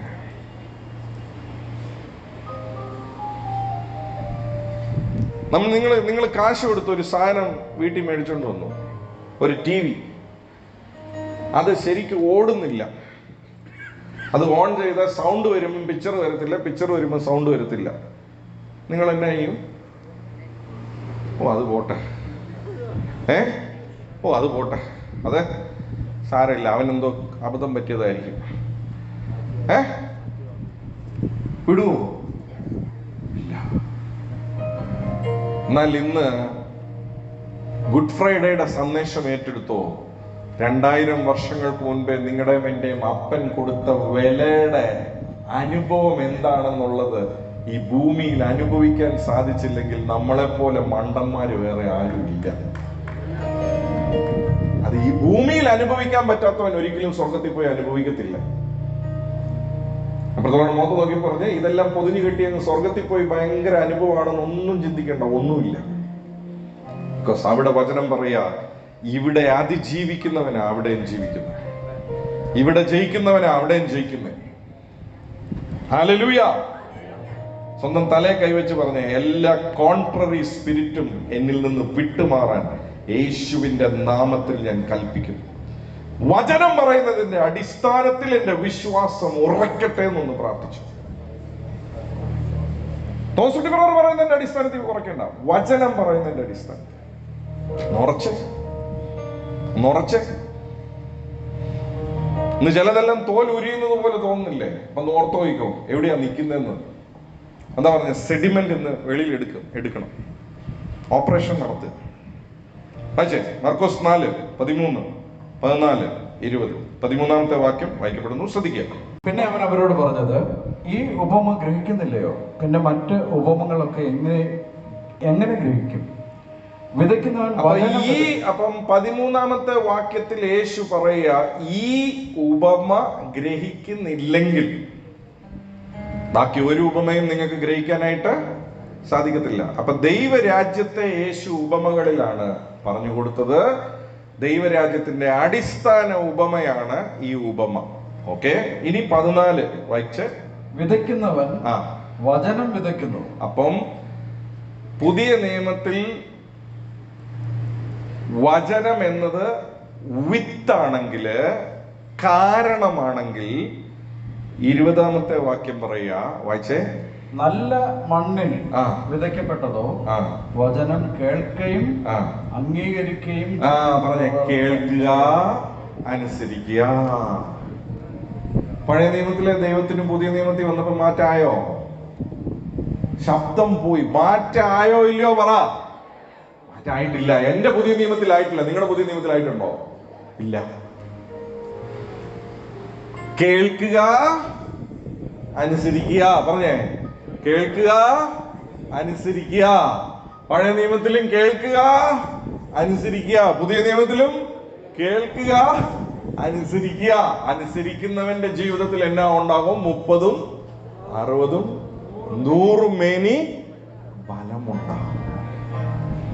അപ്പൊ പുതിയ നിയമത്തിലും വിത്തുണ്ട്, ബലവും ഉണ്ട്. അടുത്ത വാക്യം നമുക്ക് വായിക്കാം. ലൂക്കോസ് എഴുതിയ സുവിശേഷം 6-ാം അധ്യായം, അതിന്റെ 46, 47, 48, 49 വചനങ്ങളെല്ലാം നോട്ട് ചെയ്ത് വെച്ചോ. ലൂക്കോസ് എഴുതിയ സുവിശേഷം 6-ാം അധ്യായം 46, 47, 48, 49. Luke chapter 6 verse 46 to 49. നിങ്ങൾ എന്നെ കർത്താവേ കർത്താവേ എന്ന് വിളിക്കുകയും, നിങ്ങൾ എന്നെ കർത്താവേ കർത്താവേ എന്ന് വിളിക്കുകയും, ഞാൻ പറയുന്നത് ചെയ്യാതിരിക്കുകയും ചെയ്യുന്നത്, ഞാൻ പറയുന്നത് ചെയ്യാതിരിക്കുകയും ചെയ്യുന്നത് എന്ത്? പുതിയ നിയമത്തിലെ ദൈവത്തിന് മാറ്റായോ? കേൾക്കുക, പറയുക. കേൾക്കുക, പറയുക. പുതിയ നിയമത്തിലെ ദൈവത്തിന് മാറ്റായി. കേൾക്കുക, വിളിച്ച് പറയുക. കേൾക്കുക, പറയുക. തത്തമ്മേ, പൂച്ച പൂച്ച പറയുക ഇല്ല. പുതിയ നിയമത്തിലെ വിശ്വാസിയോടാ പറയുന്നത്, ഞാൻ പറയുന്നതൊക്കെ നിങ്ങൾ കേൾക്കുകയും എന്നിട്ട് നിങ്ങൾ ചെയ്യാതിരിക്കുകയും ചെയ്യുന്നത് എന്ത്? അപ്പൊ നമ്മൾ മുന്നേ വായിച്ചായിരുന്നു, അനുഗ്രഹത്തിന്റെ ഫോർമുല എന്നതാ? കേൾക്കുക, അനുസരിക്കുക. ശാപത്തിന്റെ ഫോർമുല കേൾക്കുക, അനുസരിക്കാതിരിക്കുക. ഇപ്പൊ അടുത്തത് പറയാൻ പോകുന്ന ഇതാണ്, ഞാൻ പറയുന്ന ഈ വചനം കേട്ട് അതനുസരിച്ചാൽ അവൻ പാറമേൽ വീട് പണിതവന്, വായിച്ചേ വായിച്ചേ, എന്റെ അടുക്കൽ വന്ന് എന്റെ വചനം കേട്ട് ചെയ്യുന്നവനെല്ലാം ഇന്നവനോട് തുല്യൻ എന്ന് ഞാൻ കാണിച്ചു തരാം. ആഴക്കുഴിച്ച് പാറമേൽ അടിസ്ഥാനമിട്ട് വീട് പണിത മനുഷ്യനോട് അവൻ തുല്യൻ. വെള്ളപ്പൊക്കം ഉണ്ടായിട്ട് ഒഴുക്ക് വീടിനോട് അടിച്ചു, എന്നാൽ അത് നല്ലവണ്ണം പണിതിരിക്കുക കൊണ്ട് അത് ഇളകിപ്പോയില്ല. എന്റെ വീട് എന്തുകൊണ്ട് ഒലുകിപ്പോകുന്നു? കാരണക്കാരനാരാ? നിങ്ങളുടെ ഇത് ആടുന്നുണ്ടോ? എന്റെ ആടുന്നു. ഇത്ര നേരം സ്റ്റഡി ആയിരുന്നു പുള്ളി, ഇപ്പൊ ആടുന്നു. ഈ പുള്ളി ഇങ്ങോട്ടൊന്ന് വെച്ച് നോക്കിയ പുള്ളി അങ്ങനെ സൈലന്റ് ആയിട്ടിരിക്കും. എന്റെ വീട് ഒഴുകിപ്പോകാൻ കാരണക്കാരനാരാ? ബിക്കോസ് നമുക്ക് ഈ മറ്റവന്റെ വീട് ഒഴുകിപ്പോകുന്നതിന്റെ കാര്യം നമുക്ക് നന്നായിട്ട് അറിയാം, അല്ലേ? പക്ഷെ എന്റെ വീട് ഒഴുകിപ്പോകാൻ കാരണക്കാരനാരാ?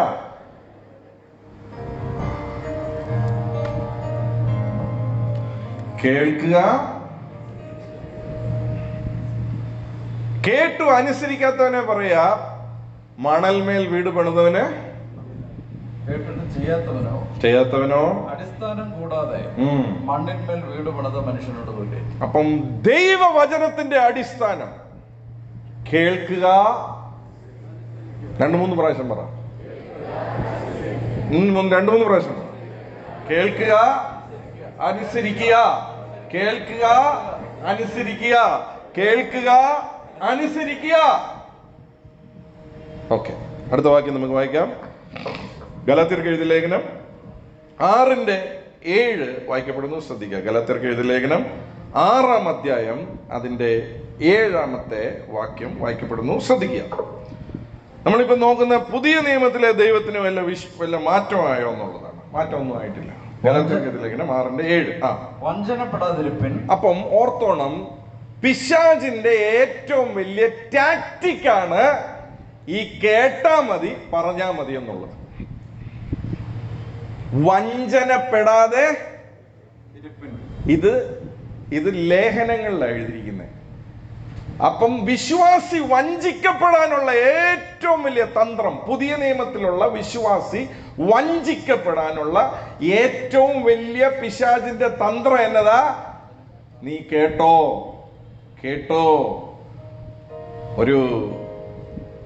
ഒരു സൂര്യൻ FM എന്ന് പറഞ്ഞ് ചെന്നൈയിലുണ്ട്. അവരുടെ ക്യാപ്ഷൻ എന്നാണെന്ന് വെച്ചാൽ, കേളുക കേട്ടുകിട്ടേ സൂര്യൻ FM. എങ്ങനെയാ? കേളുക കേട്ടുകിട്ടേ ഇരുങ്ക. ഇപ്പോഴത്തെ പ്രസംഗങ്ങളും എല്ലാം നിങ്ങൾ ബൈബിൾ ഒന്നും കൊണ്ടുവന്നില്ലെങ്കിലും കുഴപ്പമില്ല, ഞങ്ങൾ പറയുന്നത് കേളുക കേട്ടുകിട്ടേ ഇരുങ്ക, ഞങ്ങൾ ഇക്കിളിയിട്ട് തരാം. വായിച്ചേ, വഞ്ചനപ്പെടാതിരിപ്പീൻ, ദൈവത്തെ പരിഹസിച്ചുകൂടാ. ഇങ്ങോട്ട് നോക്കിയേ. ദൈവത്തെ ഞങ്ങളുടെ ജീവിതത്തിൽ മാത്രം എന്താണോ, ആര് തിന്ന പഴാണോ ഞങ്ങളുടെ ജീവിതത്തില് ഇങ്ങനെ ദൈവത്തെ ദൈവത്തെ നിനക്ക് എന്നെ ചെയ്യാൻ പറ്റത്തില്ല, പരിഹസിക്കാൻ പറ്റത്തില്ല. അവനവൻ മനുഷ്യൻ വിതയ്ക്കുന്നത് തന്നെ. പഴയ നിയമമാണോ? അതിന് തൊട്ട് മുന്നേ പറഞ്ഞിരിക്കുന്ന വാക്യം ഇവിടെ ക്ലിയർ ആയിട്ട് ഒരു ആത്മീക നിയമം പറഞ്ഞിട്ടാണ് ഇത് പറയുന്നത്. അവിടെ ഒരു കാര്യം അനുസരിക്കാൻ പറഞ്ഞിട്ടുണ്ട്, അത് പറഞ്ഞിട്ടാണ് ഇത് പറയുന്നത്. ഏതാ? വചനം പഠിക്കുന്നവൻ പഠിപ്പിക്കുന്നവന് സകലത്തിലും ഓഹരി കൊടുക്കണോന്ന് പറഞ്ഞു. അപ്പൊ അതൊരു വചനമാണ്, അതിനൊരു അനുസരണ ആവശ്യമാണ്. എന്നിട്ട് അതിന്റെ താഴെ പറയുമ്പോഴാണ് പറയുന്നത്, എന്നാ പറഞ്ഞ? വഞ്ചനപ്പെടാതിരിപ്പീൻ, ദൈവത്തെ എന്നാ ഇതുകൂടാ, ഞങ്ങളുടെ ജീവിതത്തിൽ മാത്രം എന്നാ ഇങ്ങനെ പരിഹസിച്ചുകൂടാ. മനുഷ്യൻ വിതയ്ക്കുന്നത് തന്നെ. നീ മോനെ എന്നെ വിതച്ചോ, അതേ നീ എന്നെ എത്തുള്ളൂ. അപ്പൊ പുതിയ നിയമം വിത്തും കൊയ്ത്തുവാ, പഴയ നിയമവും വിത്തും കൊയ്ത്തുവാ, കാരണവും ഫലവും, കോസ് ആൻഡ് എഫക്ട്. ശ്രദ്ധിച്ചേ, അടുത്ത വാക്യം വായിക്കാം. യാക്കോബിന്റെ ലേഖനം 1-ാം അധ്യായം അതിന്റെ 22-ാമത്തെ വാക്യം. പെട്ടെന്ന് തീർക്കാൻ പോവാം. യാക്കോബിന്റെ ലേഖനം 1-ാം അധ്യായം അതിന്റെ 22-ാമത്തെ വാക്യം. എങ്കിലും അനുഗ്രഹത്തിന്റെ ഫോർമുല എന്നതാ? ഒന്നുകൂടെ പറഞ്ഞേ. കേൾക്കുക, അനുസരിക്കുക. ഒന്നുകൂടെ പറഞ്ഞേ. പുതിയ നിയമത്തിൽ വ്യത്യാസമുണ്ടോ? സുവിശേഷത്തിൽ യേശു പറഞ്ഞപ്പോഴും വ്യത്യാസമില്ല, ലേഖനത്തിൽ പൗലൂസ്ലിയ പറഞ്ഞപ്പോഴും വ്യത്യാസമില്ല, ഇപ്പൊ ലേഖനത്തിൽ യാക്കോബ് സ്ലിയ പറയാണ്. വായിച്ചേ. എങ്കിലും വചനം കേൾക്ക മാത്രം ചെയ്തുകൊണ്ട് തങ്ങളെ തന്നെ ചതിക്കാതെ അതിനെ ചെയ്യുന്നവരായും ഇരിപ്പിൻ. നിങ്ങളുടെ ബൈബിൾ ഉണ്ടോ? അപ്പം വചനം കേൾക്കുക, കേട്ടോണ്ടേ ഇരിക്കുക. അവരെന്നെ ചെയ്യുന്നേ? തങ്ങളെ തന്നെ, ശബ്ദം പോയി, തങ്ങളെ തന്നെ ചതിക്കുക. വേറെ ആരെയല്ല ചതിക്കുന്നത്, ഞാൻ എന്നെ തന്നെ ചതിക്കുക. എന്നിട്ട് ചോദ്യമാണ്, ആര് തിന്നപ്പോഴാണോ? കേൾക്കുക, അനുസരിക്കുക.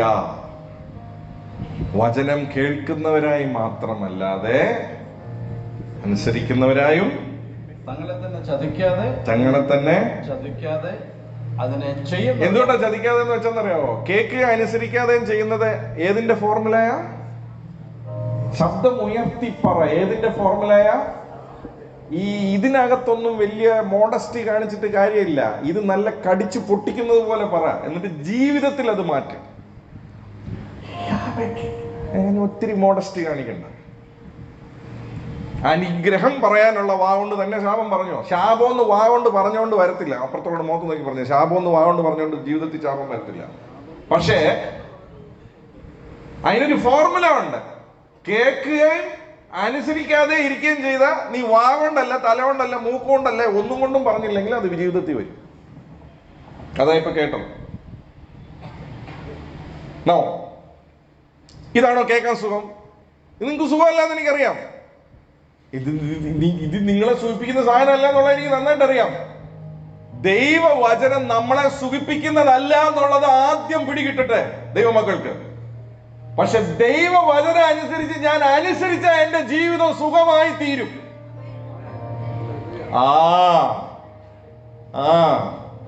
അപ്പുറത്തോടെ മുഖത്ത് നോക്കി പറഞ്ഞ, നിന്നെ സൂചിപ്പിക്കാൻ എഴുതി വെച്ചതല്ല ദൈവവചനം എന്ന് പറഞ്ഞ, പക്ഷെ നിന്റെ ജീവിതം സുഖമാക്കി തീർക്കാനുള്ള വഴി ഇതിനകത്ത് എഴുതി വെച്ചിട്ടുണ്ട്. എനിക്കത് ഇച്ചിരി ബുദ്ധിമുട്ടായിരിക്കും. നിങ്ങളുടെ കാര്യം എനിക്കറിയത്തില്ല, എനിക്ക് ബുദ്ധിമുട്ടായിരുന്നു. ആദ്യം എനിക്ക് ഭയങ്കര ബുദ്ധിമുട്ടായിരുന്നു. പക്ഷെ എനിക്കൊരു രഹസ്യം പിടികിട്ടി, ഇതനുസരിച്ചാൽ ജീവിതം ധന്യമായി തീരും. നമുക്ക് വായിക്കാം ലൂക്കോസ് 8-ാം അധ്യായം. ഞാൻ ചില വാക്യങ്ങൾ മാത്രം വായിച്ച് പ്രാർത്ഥിക്കാൻ പോകും. ലൂക്കോസ് 8-ാം അധ്യായം അതിന്റെ 18-ാമത്തെ വാക്യം. അപ്പം നമുക്കൊരു കാര്യം പിടികിട്ടി, കേൾക്കുക, അനുസരിക്കുക. അപ്പം കേൾക്കുന്ന കാര്യത്തെ കുറിച്ച് തന്നെ ഒരു വ്യക്തത വേണം. വായിച്ചേ ലൂക്കോസ് എഴുതിയ സുവിശേഷം 8-ാം അധ്യായം അതിന്റെ 18-ാമത്തെ വാക്യം. നിങ്ങൾ എങ്ങനെ കേൾക്കുന്നു എന്ന് സൂക്ഷിച്ചുകൊള്ളു. ഞാൻ ഇനി പറയുന്ന ശ്രദ്ധിച്ചു കേട്ടോ. എന്താ കേൾക്കുന്നത് എന്നുള്ളതിനെ കുറിച്ച് ദൈവമക്കൾ എപ്പോഴും സൂക്ഷ്മത കാണിക്കണം. ഞാൻ കേൾക്കുന്നത് അറിഞ്ഞോ അറിയാതെ എന്റെ ഉള്ളിൽ ഒരു ചിത്രം ഉണ്ടാക്കും. ഞാൻ കേൾക്കുന്നത് പൂർണ്ണമായിട്ടുള്ള ദൈവവചനമാണോ, അതോ അതിന്റെ ഒരു ഭാഗമാണോ ഞാൻ കേൾക്കുന്നത്, അതോ ഓടിച്ചു തിരിച്ചാണോ അതിനെ കേൾപ്പിക്കുന്നത് എന്നുള്ളത് ഞാൻ മനസ്സിലാക്കണമെങ്കിൽ വചനം വായിക്കുകയും ചെയ്യണം. 2, ഞാൻ കേൾക്കുന്നത് കമ്പയർ ചെയ്യണം. ഞാൻ കേൾക്കുന്നത് ദൈവവചനം തന്നെയാണോ? നിങ്ങൾ കേൾക്കുന്നത് സൂക്ഷിച്ച് കൊള്ളുക. അപ്പം എന്ത് കേട്ടാലും, ഇന്ന് തോസുട്ടി ബ്രദർ പറയുന്നത് നിങ്ങൾ ബൈബിൾ നോക്കി നോക്കി വേണം എടുക്കാൻ, ചുമ്മാ എടുക്കരുത്, സൂക്ഷിച്ചേ കേൾക്കാവുള്ളൂ. ഞാനൊരു ആശയം പറയുമ്പോൾ പഴയ നിയമത്തിലെ ദൈവത്തിനും പുതിയ നിയമത്തിലെ ദൈവത്തിനും വ്യത്യാസം ഇല്ല. പഴയ നിയമത്തിൽ ദൈവത്തെ മനസ്സിലാക്കുമ്പോൾ നമുക്ക് പല തെറ്റിദ്ധാരണകൾ വരും. പഴയ നിയമത്തിലെ ദൈവം നമ്മൾ മനസ്സിലാക്കുന്നതല്ല ദൈവം. ക്രിസ്തുവിൽ വെളിപ്പെട്ടതാ യഥാർത്ഥ ദൈവം. യേശുവിനെ ഒരാൾ നോക്കിയാലേ യഥാർത്ഥത്തിൽ ദൈവത്തിന്റെ സ്വഭാവം പിടികിട്ടത്തുള്ളൂ. പഴയ നിയമത്തിൽ ഭാഗമായി പാർട്ടായിട്ടേ വെളിപ്പെട്ടുള്ളൂ ദൈവം. യഥാർത്ഥത്തിൽ ദൈവം ആരാണെന്ന് നോക്കണം, യേശുവിനെ നോക്കണം, നല്ല പിടികിട്ടത്തുള്ളൂ. ആ യേശുവിന്, ആ ദൈവത്തിന് പഴയ നിയമത്തിലും പുതിയ നിയമത്തിലും ഒരു വ്യത്യാസവും ഇല്ല. ഏതാൻ തോട്ടത്തിൽ പറഞ്ഞു മോനെ കേൾക്കുക, അനുസരിക്കുക. ആവർത്തന പുസ്തകത്തിൽ പറഞ്ഞു മോനെ കേൾക്ക്, അനുസരിക്കുക. സുവിശേഷത്തിൽ വന്നപ്പോൾ പറഞ്ഞു മോനെ കേൾക്ക്, അനുസരിക്കുക. ലേഖനത്തിൽ വന്നപ്പോൾ പറഞ്ഞു മോനെ കേൾക്ക്. ഇന്ന് പകൽ ഇച്ചിരി ഒരു പക്ഷെ നിങ്ങൾക്ക് പ്രയാസം തോന്നുമായിരിക്കും. പക്ഷെ ഇത് ഏറ്റെടുക്കുന്നവരുടെ ജീവിതത്തിൽ അതിന്റെ മാറ്റം ഉറപ്പായിട്ടും കാണും. എനിക്കറിയാം പരിശുദ്ധാത്മാവ് എന്നെ ഇത് വെറുതെ ശുശ്രൂഷിപ്പിക്കത്തില്ല എന്ന്. ഇത് ഏറ്റെടുക്കാനുള്ളവർ ഇവിടെ ഉണ്ട്. ജീവിതങ്ങൾ പണിയാൻ സ്വർഗം ആഗ്രഹിക്കുന്ന ചില ജീവിതങ്ങൾ ഇവിടെ ഉണ്ട്. അവരുടെ ജീവിതങ്ങളെ സ്വർഗം പണിതിരിക്കും. എനിക്കത് ആത്മാവിൽ അറിയാം. അതേ 18 വായിച്ച് കേൾക്കുന്നത് സൂക്ഷിച്ചു കേൾക്കാൻ പറഞ്ഞു. എന്നിട്ട് 21 പറയുക. അപ്പൊ അവിടെ പറയാ നിന്റെ സഹോദരന്മാരും അമ്മയും ഒക്കെ വന്നിട്ടുണ്ട് എന്ന് വെച്ചാൽ പത്രാസുള്ള കുറെ പേര്. ഈ അമ്മയും സഹോദരന്മാരും എന്ന് പറയുമ്പോഴേ മെയിൻ ആൾക്കാരാ. അപ്പൊ പത്രാസുള്ള കുറെ പേര് വേണ്ട അവിടെ വാതിക വന്ന് നിപ്പുണ്ട്. അപ്പൊ യേശു പറഞ്ഞ മറുപടിയാണ്, വായിച്ചേ. എന്റെ അമ്മയും സഹോദരന്മാരും ദൈവവചനം കേട്ട് ചെയ്യുന്നവരത്രേ എന്ന് ഉത്തരം പറഞ്ഞു. കേൾക്കുക, അനുസരിക്കുക. ഈ ഭൂമിയിൽ നീ ഏതെല്ലാം സ്ഥാനത്തെത്തിയാലും കേൾക്കുക, അനുസരിക്കുക. അല്ലാതെ സൂര്യൻ FM പോലെ കേളുക കേട്ടുകിട്ടേ ഇരുങ്ങ ഒരിടത്തും എത്തത്തില്ല.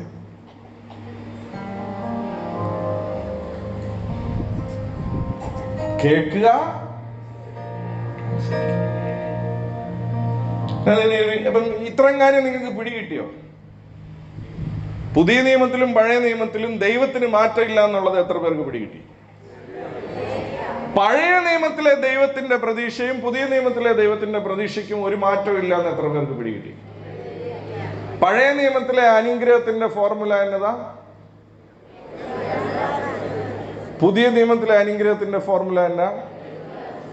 തോസുട്ടി ബ്രദർ പറയുന്നതുകൊണ്ടാണോ പറയുന്നത്, അതോ നിങ്ങളുടെ ബൈബിളിൽ അതുണ്ടോ? പഴയ നിയമത്തിലെ ശാപത്തിന്റെ ഫോർമുല എന്നതാ? പുതിയ നിയമത്തിലെ ശാപത്തിന്റെ ഫോർമുല എന്നാ? ഏത് ഉറക്കത്തിൽ നിന്ന് എഴുന്നേറ്റാലും ഇത് പറയുമോ? കറക്റ്റ് പറയുമോ? ആര് ചോദിച്ചാലും പറയുമോ? ഇനി വേറൊരാള് പറഞ്ഞുകൊണ്ടല്ല നിങ്ങൾ ഇത് വിശ്വസിക്കുന്നത്, നിങ്ങളുടെ ബൈബിളിൽ ഇതുള്ളത് വേണം വിശ്വസിക്കാൻ. തോസുട്ടി ബ്രദർ പറഞ്ഞുകൊണ്ടല്ല നിങ്ങൾ വിശ്വസിക്കുന്നത്. ഞാൻ നിങ്ങളെ തത്തമ്മ പൂച്ച എന്ന് പഠിപ്പിക്കാൻ ആഗ്രഹിക്കുന്നില്ല. ബൈബിളിൽ, നിങ്ങളുടെ ബൈബിളിൽ അത് ഉള്ളത് കൊണ്ട്, ഒന്ന് പറഞ്ഞ, എന്റെ ബൈബിളിൽ അത് ഉള്ളത് കൊണ്ട് ഞാനത് വിശ്വസിക്കുന്നു. എന്റെ വിശ്വാസത്തിന്റെ ആധാരം തോസുട്ടി ബ്രദർ അല്ല, എന്റെ വിശ്വാസത്തിന്റെ ആധാരം ദൈവവചനമാണ്. ഞാൻ വിശ്വസിക്കുന്നത് ദൈവവചനത്തിന്റെ അടിസ്ഥാനത്തിൽ. ഇത്ര കാര്യം ഉറപ്പാണോ? ഓക്കെ, നമുക്കിനി നോക്കാം. ഞാൻ പറഞ്ഞല്ലോ, കേൾക്കുന്നത് സൂക്ഷിച്ച് കേൾക്കുക. ഇനി ഇത് മാത്രം പറഞ്ഞ് നമ്മൾ പ്രാർത്ഥിക്കാൻ പോകും. ഈ സന്ദേശം നിങ്ങളുടെ ജീവിതത്തെ മാറ്റാൻ ശക്തിയുള്ളതാണ്. ഈ വിരൽ ഇന്ന് പകൽ ഇത് താഴുമെങ്കിൽ നിങ്ങളുടെ ജീവിതം ധന്യമാവും. തോസുട്ടി ബ്രദറിന്റെ ജീവിതത്തിൽ ഈ വിരൽ താന്നതാണ് ഇവിടം വരെ എത്തിച്ചത്. ഈ വിരൽ നിന്റെ ജീവിതത്തിൽ ഇന്ന് താഴാൻ നീ അനുവദിച്ചാൽ എന്നെ സ്വർഗം ഉയർത്താൻ തുടങ്ങും, എന്നെ സ്വർഗം പൊക്കാൻ തുടങ്ങും.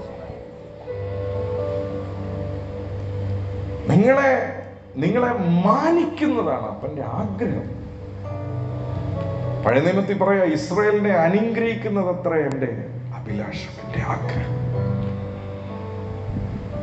പഴയ നിയമത്തിലുള്ളവരെ അങ്ങനെയാ അനുഗ്രഹിക്കാൻ ആഗ്രഹിച്ചെങ്കിൽ ചങ്കിലെ ചോര കൊടുത്ത് മേടിച്ച നിങ്ങളെയും എന്നെയും എത്ര അധികം. പറഞ്ഞ, ഞാൻ അവന് വിലപ്പെട്ടവനാ, ഞാൻ അവന് വിലപ്പെട്ടവനാ. പഴയ നിയമത്തിൽ ആർക്കും കൊടുക്കാത്ത വില എന്റെ അപ്പ എനിക്ക് വേണ്ടി തന്നിട്ടുണ്ട്. എത്ര പേർക്ക് മനസ്സിലാവുന്നുണ്ട്? ഒരു ടിവിക്ക് കാശ് കൊടുത്തിട്ട് വീട്ടിൽ വന്നാൽ അത് റിപ്പയർ അല്ല, അതിന് എന്തെങ്കിലും കേടുണ്ടെങ്കിൽ അവന്റെ കഴുത്തെ പിടിച്ച് അത് ശരിയാക്കിക്കത്തില്ലേ? ഇന്ന് പിടിക്കണം. ആരുടെ കഴുത്തെന്നറിയാമോ? പിശാചിന്റെ കഴുത്ത്. അവനാ നിന്നെ മോഷ്ടിക്കുന്നേ, അവനാ കക്കുന്നേ, അവനാ നിന്നെ കൗളിപ്പിക്കുന്നേ. അത് പല രൂപങ്ങളിൽ വരും. സോ പഴയ നിയമത്തിലെ മെസ്സേജിനും പുതിയ നിയമത്തിലെ മെസ്സേജിനും വ്യത്യാസമുണ്ടോ? ഞാനൊരു കാര്യം പറയാം. ഈ ബൈബിൾ നിങ്ങൾ വായിച്ചാൽ നിങ്ങൾക്ക് ഒരു കാര്യം നന്നായിട്ട് പിടികിട്ടും. ദൈവത്തിനും ഒരു സന്ദേശമുണ്ട്, പിശാചിനും ഒരു സന്ദേശമുണ്ട്. അപ്പുറത്തോളം നമ്മളൊക്കെ നോക്കി പറഞ്ഞ, ദൈവത്തിനും ഒരു സന്ദേശമുണ്ട്, പിശാചിന്റെ സന്ദേശത്തിന്റെ ടാക്ടിക്സ് ചെറുതായിട്ട് അങ്ങോട്ടും ഇങ്ങോട്ടും മാറ്റിയെന്നിരിക്കും, പക്ഷെ അടിസ്ഥാനം സെയിമാണ്. പക്ഷെ ദൈവത്തിന്റെ മെസ്സേജ് ഉൽപ്പത്തി തൊട്ട് വെളിപ്പാട് വരെ ഒരു മാറ്റവും ഇല്ല. എനിക്കിന്ന് അതുകൂടെ കാണിക്കാം. നമുക്ക് വായിക്കാം. ഉൽപ്പത്തി പുസ്തകം അതിന്റെ 2-ാം അധ്യായം, അതിന്റെ 15, 16, 17. ഉൽപ്പത്തി പുസ്തകം എന്ന് പറയുന്ന വേദപുസ്തകം തുടങ്ങുന്ന പുസ്തകമാണ്. അതിന്റെ 2-ാം അധ്യായം മനുഷ്യനെ സൃഷ്ടിച്ച സമയത്ത് ഉണ്ടാകുന്ന കാര്യങ്ങൾ രേഖപ്പെടുത്തിയിരിക്കുകയാണ്. ഉൽപ്പത്തി പുസ്തകം 2-ാം അധ്യായം അതിന്റെ 15, 16, 17. Genesis chapter 2 verse 15, 16 and 17. യഹോവയായ ദൈവം മനുഷ്യനെ കൂട്ടിക്കൊണ്ടുപോയി ഏദൻ തോട്ടത്തിൽ വേല ചെയ്യുവാനും അതിനെ കാപ്പാനും അവിടെ ആക്കി. അപ്പൊ 15-ാമത്തെ വാക്യം പറയാ, എന്തുകൊണ്ടാണ് ദൈവം മനുഷ്യനെ സൃഷ്ടിച്ചു? അങ്ങനെയാണെങ്കിൽ ദൈവം സൃഷ്ടിച്ച എല്ലാത്തിനും ഒരു കാരണമുണ്ട്. അപ്പുറത്തോട് മുഖത്ത് നോക്കി ചോദിച്ചേ, പറഞ്ഞ്, നിങ്ങളെ ദൈവം സൃഷ്ടിച്ചതിന് ഒരു പർപ്പസ് ഉണ്ട്. ദൈവം സൃഷ്ടിച്ച മനുഷ്യനോട് എന്നാ പറഞ്ഞു? നീ ഏദേൻ തോട്ടത്തെ കാപ്പാനും വേല ചെയ്യുവാനും നിന്നെ ഞാൻ ഏൽപ്പിക്കാം. അങ്ങനെയാണെങ്കിൽ എന്നെ കേൾക്കുന്ന വീണ്ടും ജനിച്ച ഓരോ ദൈവ പൈതലിനോടും ഞാൻ പറയാം, നിന്നെ കുറിച്ച് വ്യക്തിപരമായിട്ട് ദൈവത്തിന് ഒരു പ്ലാൻ ഉണ്ട്. വിശ്വസിക്കാവോ? ഉണ്ട്. ദൈവം സൃഷ്ടിക്കുന്ന എല്ലാത്തിന്റെയും പുറകിൽ ഒരു പ്ലാൻ ഉണ്ട്. അങ്ങനെയാണെങ്കിൽ പറഞ്ഞേ, ചങ്ക കൈവച്ച് പറഞ്ഞേ, എന്നെ കുറിച്ച് എന്റെ അപ്പന് ഒരു പ്ലാൻ ഉണ്ട്. വായിച്ച 14-ാമത്തെ വാക്യം വായിച്ചു. അപ്പൊ ആദ്യം പ്ലാനാണ് ഒരു ദൈവ പൈതലിന്റെ ജീവിതത്തിൽ. 2:16 വായിച്ചു. യഹോവയായ ദൈവം മനുഷ്യനോട് കൽപ്പിച്ചത് എന്തെന്നാൽ, തോട്ടത്തിലെ സകല വൃക്ഷങ്ങളുടെയും ഫലം നിനക്ക് ഇഷ്ടം പോലെ തിന്നാം, എന്നാൽ നന്നായിട്ട് ശ്രദ്ധിച്ചോണം. ആദ്യം പറഞ്ഞത് അനുഗ്രഹമാണ്. 16-ാമത്തെ വാക്യത്തിൽ ആദ്യം പറയുന്നത് എന്നാണ്? നിനക്ക് തോട്ടത്തിലുള്ള സകല വൃക്ഷത്തിന്റെ ബലം നിനക്ക് ഇഷ്ടം പോലെ. പറഞ്ഞ ഇഷ്ടം പോലെ. അനുഗ്രഹം എപ്പോഴും ഇഷ്ടം പോലെയാ വരുന്നത്. പിശുക്കില്ലാത്ത ഒരു ദൈവമാണ്.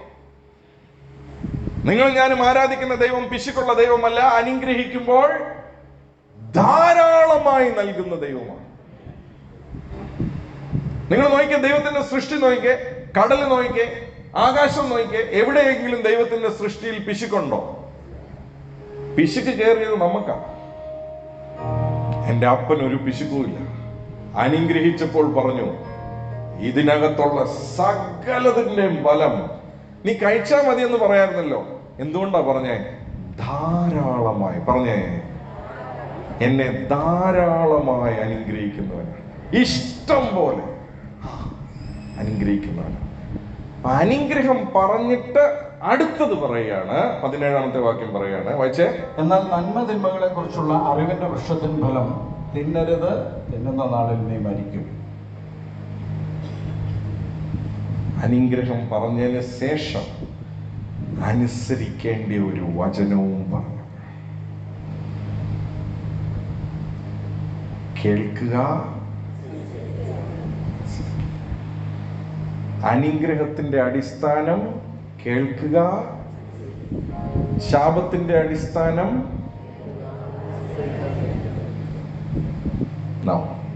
ഇതാണ് ദൈവത്തിന്റെ ആദ്യത്തെ മെസ്സേജ് ഉൽപ്പത്തിയിൽ.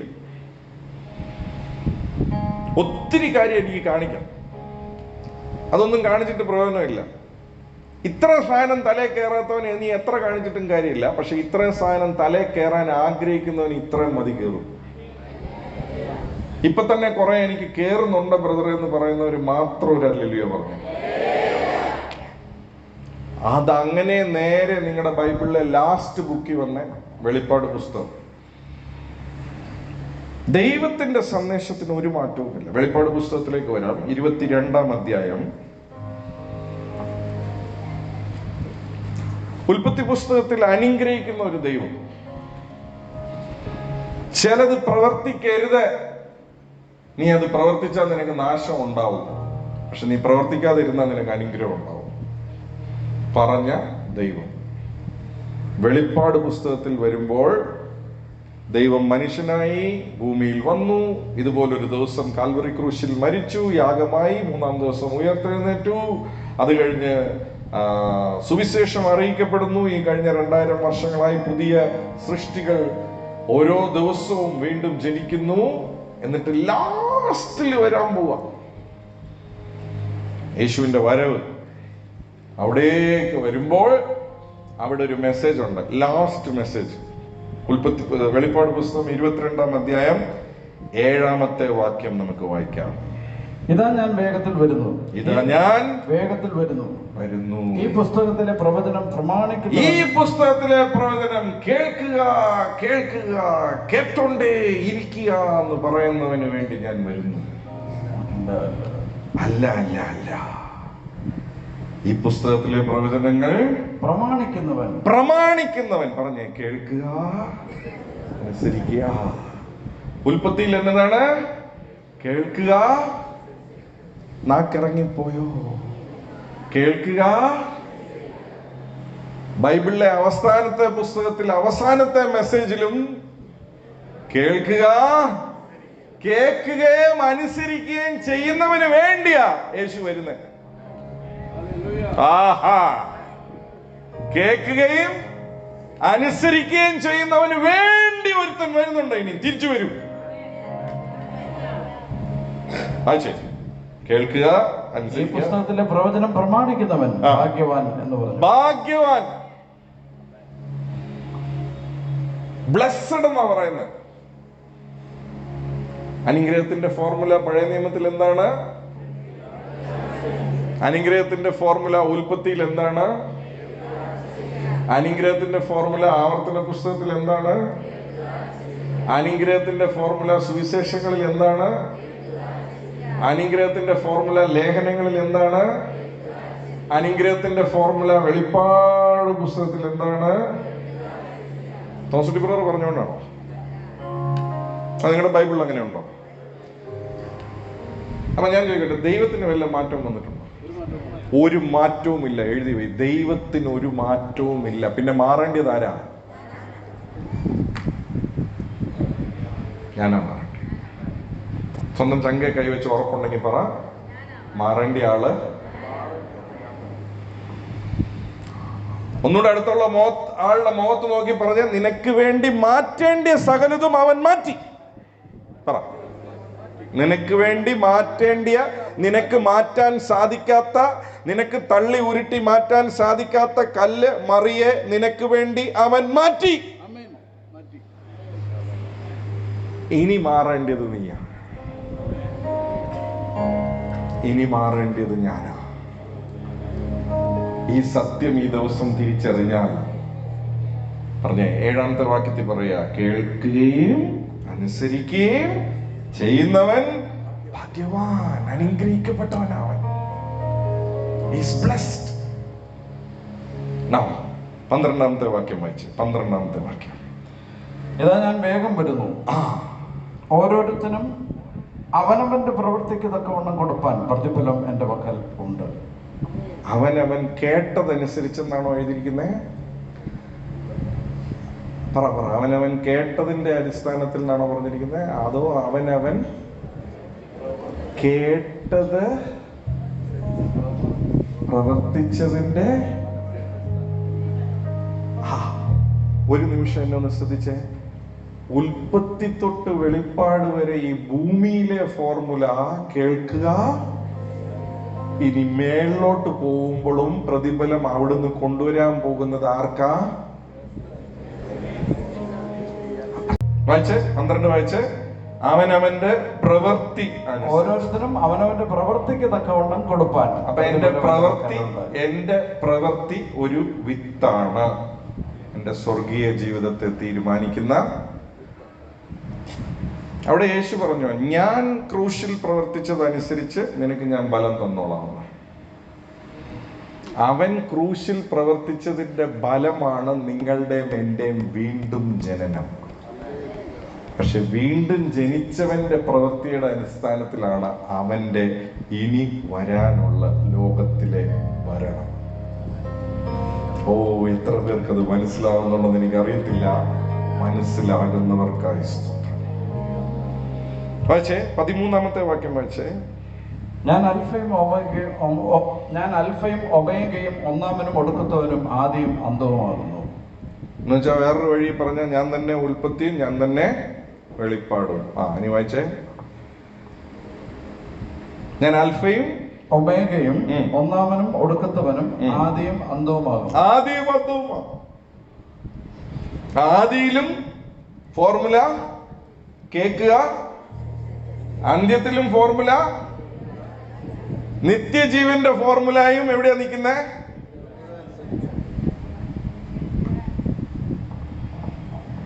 തോമസ് ബ്രദർ പറയുന്നതുകൊണ്ടാണോ അതോ നിങ്ങളുടെ ബൈബിളിലുണ്ടോ? 14-ാമത്തെ വാക്യം വായിക്കപ്പെടുന്നു, ശ്രദ്ധിക്കുക. ജീവന്റെ വൃക്ഷത്തിൽ തങ്ങൾക്ക് അധികാരം ഉണ്ടാകേണ്ടതിനും ഗോപുരങ്ങളിൽ കൂടി നഗരത്തിൽ കടക്കേണ്ടതിനും തങ്ങളുടെ വസ്ത്രം അലക്കുന്നവർ ഭാഗ്യവാന്മാർ. നായ്ക്കളും ക്ഷുദ്രക്കാരും ദുർനടപ്പുകാരും കൊലപാതകന്മാരും. ബ്ലെസ്സഡ് ആർ ദ ഒബീഡിയന്റ് എന്നൊരു വചനം അവിടെ ഉണ്ടല്ലോ, അതില്ലേ? വെളിപ്പാട് പുസ്തകം അതിന്റെ 22-ാം അധ്യായം. വെളിപ്പാട് പുസ്തകം 22-ാം അധ്യായം അതിന്റെ 14-ാമത്തെ വാക്യം ഒന്നുകൂടെ വായിച്ചേ, മലയാളത്തിൽ ഒന്നുകൂടെ വായിച്ചേ. ജീവന്റെ വൃക്ഷത്തിൽ തങ്ങൾക്ക് അധികാരം ഉണ്ടാകേണ്ടതിനും ഗോപുരങ്ങളിൽ കൂടി നഗരത്തിൽ കടക്കേണ്ടതിനും തങ്ങളുടെ വസ്ത്രം അലക്കുന്നവർ ഭാഗ്യവാന്മാർ. Blessed are they that do his commandments. ആ ഭാഗമേ മലയാളം ബൈബിളില് ഇല്ല. അവിടെ നിങ്ങളൊന്ന് അണ്ടർലൈൻ ചെയ്ത് ഇംഗ്ലീഷ് ബൈബിൾ റെഫർ ചെയ്യാൻ അവിടെ ഒന്ന് എഴുതിക്കുക.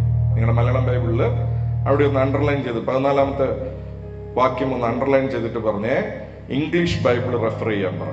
ആ വാക്യം ഇല്ലല്ലേ Saji brother? Blessed are they that do his commandments. ഇതിനകത്ത് വസ്ത്രം കഴുകുന്ന കാര്യം ഇതിനകത്ത് എഴുതിയിട്ടില്ല, അവിടെ എഴുതിയിട്ടില്ല. Blessed are they that do his commandments, that they may have the right to the tree of life and may enter in through the gates into the city. ജീവവൃക്ഷത്തിന് അവകാശികളാകുവാനും ആ പട്ടണത്തിന്റെ വാതിലിൽ കൂടെ കടക്കുവാനും അവൻ പറഞ്ഞത് പ്രമാണിക്കുന്നവർ ഭാഗ്യവാന്മാർ. ഞാനത് എക്സാക്ട് ട്രാൻസ്ലേഷൻ നിങ്ങൾക്കൊന്ന് മലയാളത്തിൽ പറഞ്ഞു കൊടുത്തു. അവിടെ നിങ്ങൾ മലയാളം ബൈബിളിൽ എഴുതിയാൽ മതി, ഇംഗ്ലീഷ് ബൈബിൾ റെഫർ ചെയ്യാനായിട്ട്. അനുസരിക്കുന്നവൻ ഭാഗ്യവാൻ. അപ്പൊ വരാൻ പോകുന്ന ജീവിതത്തിലും ആരാ അനുഗ്രഹിക്കപ്പെടുന്നത്? കേൾക്കുക. ഓക്കെ, നമുക്ക് ഇത് ആരാ അവസാനം പറഞ്ഞെന്നറിയാവോ? 16-ാമത്തെ വാക്യം വായിച്ചു. 16-ാമത്തെ വാക്യം, അതേ അധ്യായത്തിന്റെ 16-ാമത്തെ വാക്യം. യേശു എന്ന ഞാൻ സഭകൾക്ക് വേണ്ടി നിങ്ങളോട് ഇത് സാക്ഷീകരിപ്പാൻ എന്റെ ദൂതനെ അയച്ചു. അപ്പൊ ഇത് സഭയോടുള്ള ദൂത.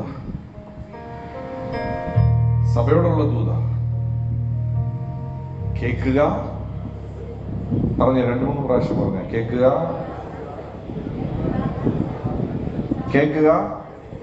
പറ കേൾക്കുക. ഇപ്പം ഞാൻ കാണിച്ചു നിങ്ങൾക്ക് ദൈവത്തിന്റെ സന്ദേശത്തിന് ഉൽപ്പത്തി തൊട്ട് വെളിപ്പാട് വരെ ഒരു മാറ്റവും ഉണ്ടോ ഇല്ലയോ? ഇല്ല. ഇനി പിശാചിന്റെ സന്ദേശവും കാണിക്കാം. ഞാൻ ഇത് രണ്ടും കാണിക്കുന്നത് എന്തിനാണെന്നറിയാവോ? നിങ്ങൾ ഇനി കേൾക്കുന്ന ഏത് സന്ദേശവും ഇത് ദൈവത്തിന്റെ ആണോ പിശാചിന്റെ ആണോ എന്ന് കണ്ടുപിടിക്കാനുള്ള ഫോർമുലയാ ഒരിക്കൽ കൂടെ ഞാൻ തരിക. അത് പ്രസംഗങ്ങളും കേട്ടോ.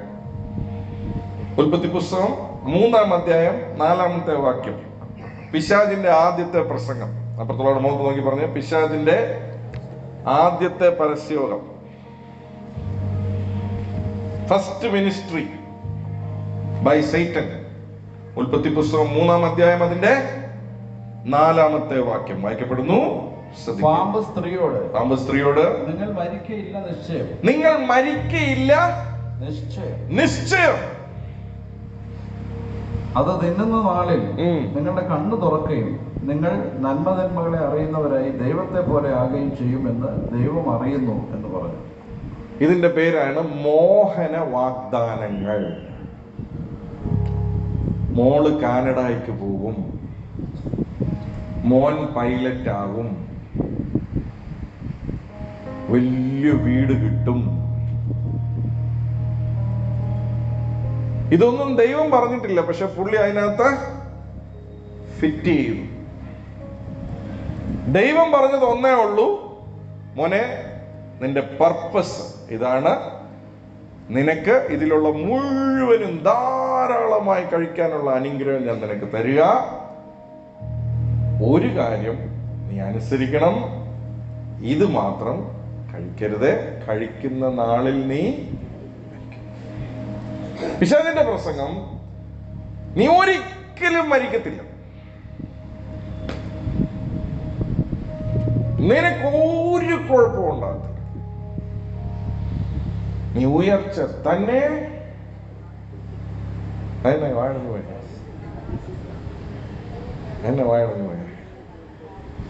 അവിടെ പറയാൻ നമുക്കൊരു ബുദ്ധിമുട്ട് വരുന്നുണ്ട് അല്ലേ? ആ ഉയർച്ച തന്നെ പ്രാപിക്കുന്നതിന് തൊട്ട് മുന്നേ എന്നായിരുന്നു ബൈബിളിൽ എഴുതിയിരുന്നത്? ഞാൻ പറയുന്ന ഈ കാര്യം നീ കേൾക്കുകയും അനുസരിക്കുകയും ചെയ്താൽ നീ ഉയർച്ച തന്നെ പ്രാപിക്കും, താഴ്ച പ്രാപിക്കത്തില്ല.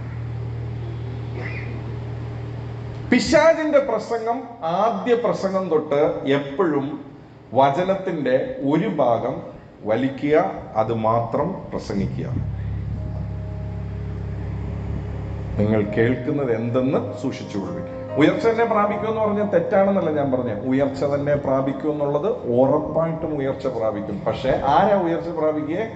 കേൾക്കുകയും അനുസരിക്കുകയും ചെയ്യുന്നവനാ. ഞാൻ വേറൊരു കാര്യം പറയാം.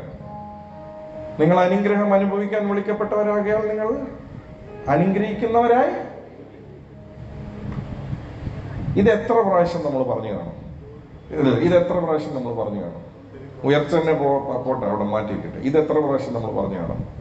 മിക്കവാറും എല്ലാ ഞായറാഴ്ച, പ്രത്യേകിച്ച് ഇരിക്കുന്നതിന് മുമ്പേ ഈ ആ മൈക്ക് കൈമാറുന്ന പുള്ളി ഉപയോഗിക്കുന്ന അവസാനത്തെ അസ്ത്രമാണിത്.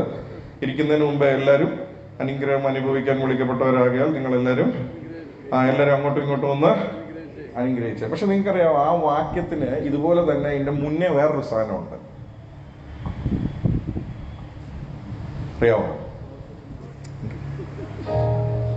അറിയാമോ? എങ്ങനെ അറിയാം? നമ്മളെ തത്തമ്മ പൂച്ച എന്ന് പറഞ്ഞതുപോലെ നമ്മൾ പറഞ്ഞു, ഈ സാധനം നമ്മൾ നോക്കാറില്ല. ഇപ്പൊ മനസ്സിലായോ തോമസ് ബ്രദർ എന്തിനാ നിങ്ങളുടെ കൈ ബൈബിള് വേണം, നിങ്ങളെ കൊണ്ട് ബൈബിൾ ചുമപ്പിക്കുന്നതും ബൈബിൾ റീഡ് ചെയ്യിപ്പിക്കുന്നതിന്റെ കാരണം പിടികിട്ടുന്നുണ്ടോ? പറഞ്ഞു ദോഷത്തിന് പകരം ദോഷവും ശകാരത്തിന് പകരവും ശകാരവും അല്ലല്ല അനുഗ്രഹത്തിന് പിന്നെ ഒരു വാക്കുണ്ട്. ശകാരം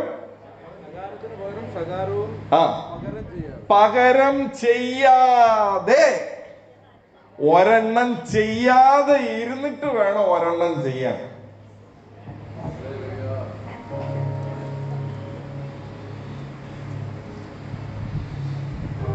പിശാച് ഭയങ്കര തന്ത്രമാണ്. പിശാചിന്റെ ഏറ്റവും വലിയ തന്ത്രം ഏത് കാര്യത്തിലും എളുപ്പമുള്ളത്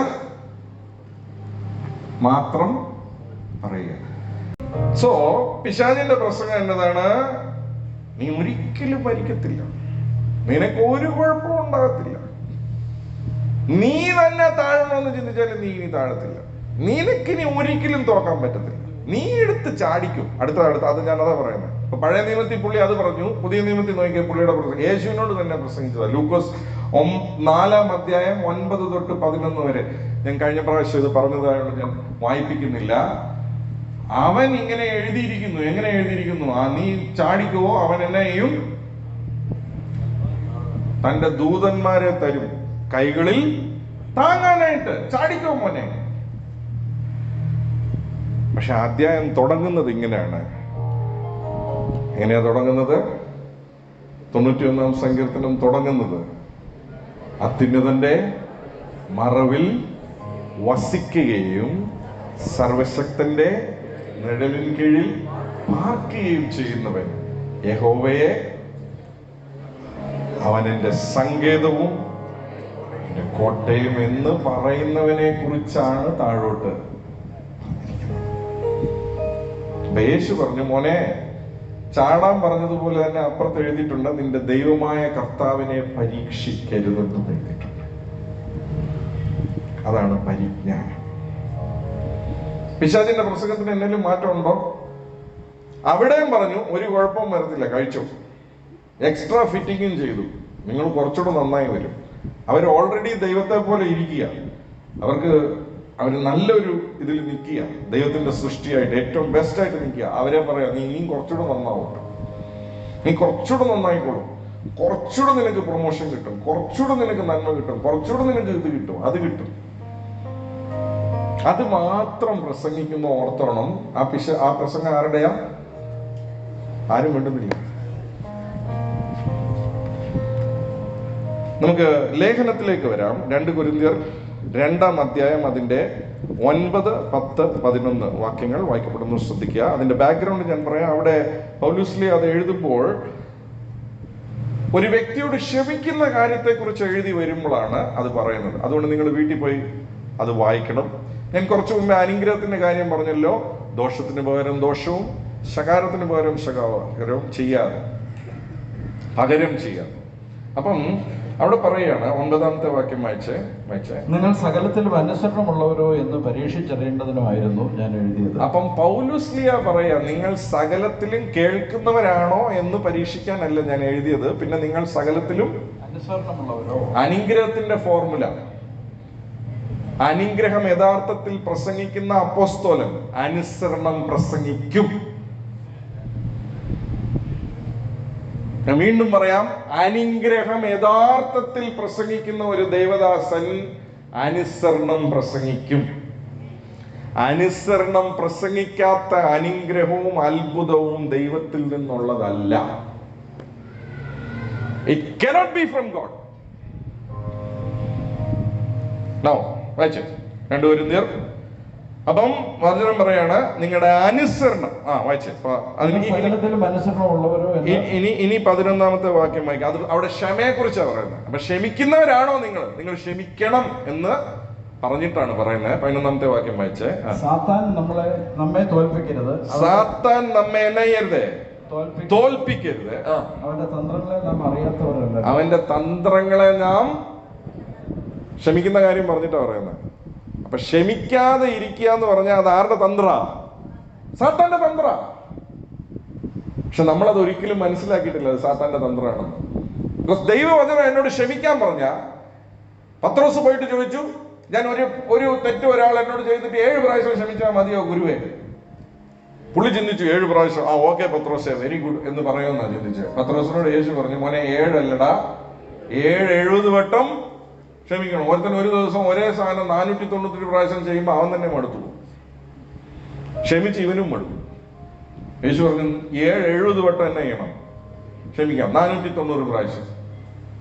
എന്ന് വെച്ചാൽ ക്ഷമിക്കാതിരില്ല, നീ ക്ഷമിക്ക്. അതാ ദൈവവചനം. പക്ഷെ ഇവിടെ വചനം പറയാ, പിശാചിന്റെ തന്ത്രത്തെ മനസ്സിലായിക്കോ, നീ അത് കേട്ടോ, പക്ഷെ ക്ഷമിക്കണ്ട. നീ അത് കേട്ടോ, നല്ലത് മാത്രം എടുത്തോ, ആ ബാക്കി അങ്ങനെ എടുക്കരുത്. അനുഗ്രഹം അനുഭവിക്കാൻ വിളിക്കപ്പെട്ട അത് എളുപ്പമല്ല, ചെയ്. മറ്റേത് ദോഷത്തിന് പകരം ദോഷം, അത് വിട്ടേര് മോനെ. നീ UK പോകുന്ന ഉറപ്പാടാ, നീ വിട്ടേര്, അതൊന്നും നിന്നെ ബാധിക്കത്തില്ല. നീ പുതിയ നിയമത്തിലെയാ, നിന്റെ അപ്പൻ എല്ലാം ക്രൂശിൽ വെച്ച് തീർത്തു കഴിഞ്ഞു. ഇറ്റ് ഈസ് ഫിനിഷ്ഡ് എന്ന് പറഞ്ഞില്ലേ, തീർത്തണം മോനെ, ഇനി ഒന്നുമില്ല, നീ വിട്ടരുത്, നിന്നെ ബാധിക്കത്തില്ല. എന്റെ കൂടെ വാക്യം തരാം, നിനക്കെതിരെ ഉണ്ടാകുന്ന ഒരു ആയുധവും ഫലിക്കില്ല, നീ പുതിയ സൃഷ്ടിയാണ്, നിനക്കൊന്നും ഫലിക്കത്തില്ല. അവൻ തെറ്റ് ചെയ്തോണ്ടല്ലേ നീ ക്ഷമിക്കാത്ത, അത് കാര്യമൊന്നുമില്ല. ഇതാണ് വഞ്ചന. ഈ വഞ്ചനയിലാണ് ദൈവമക്കൾ പെട്ടുപോകുന്നത്.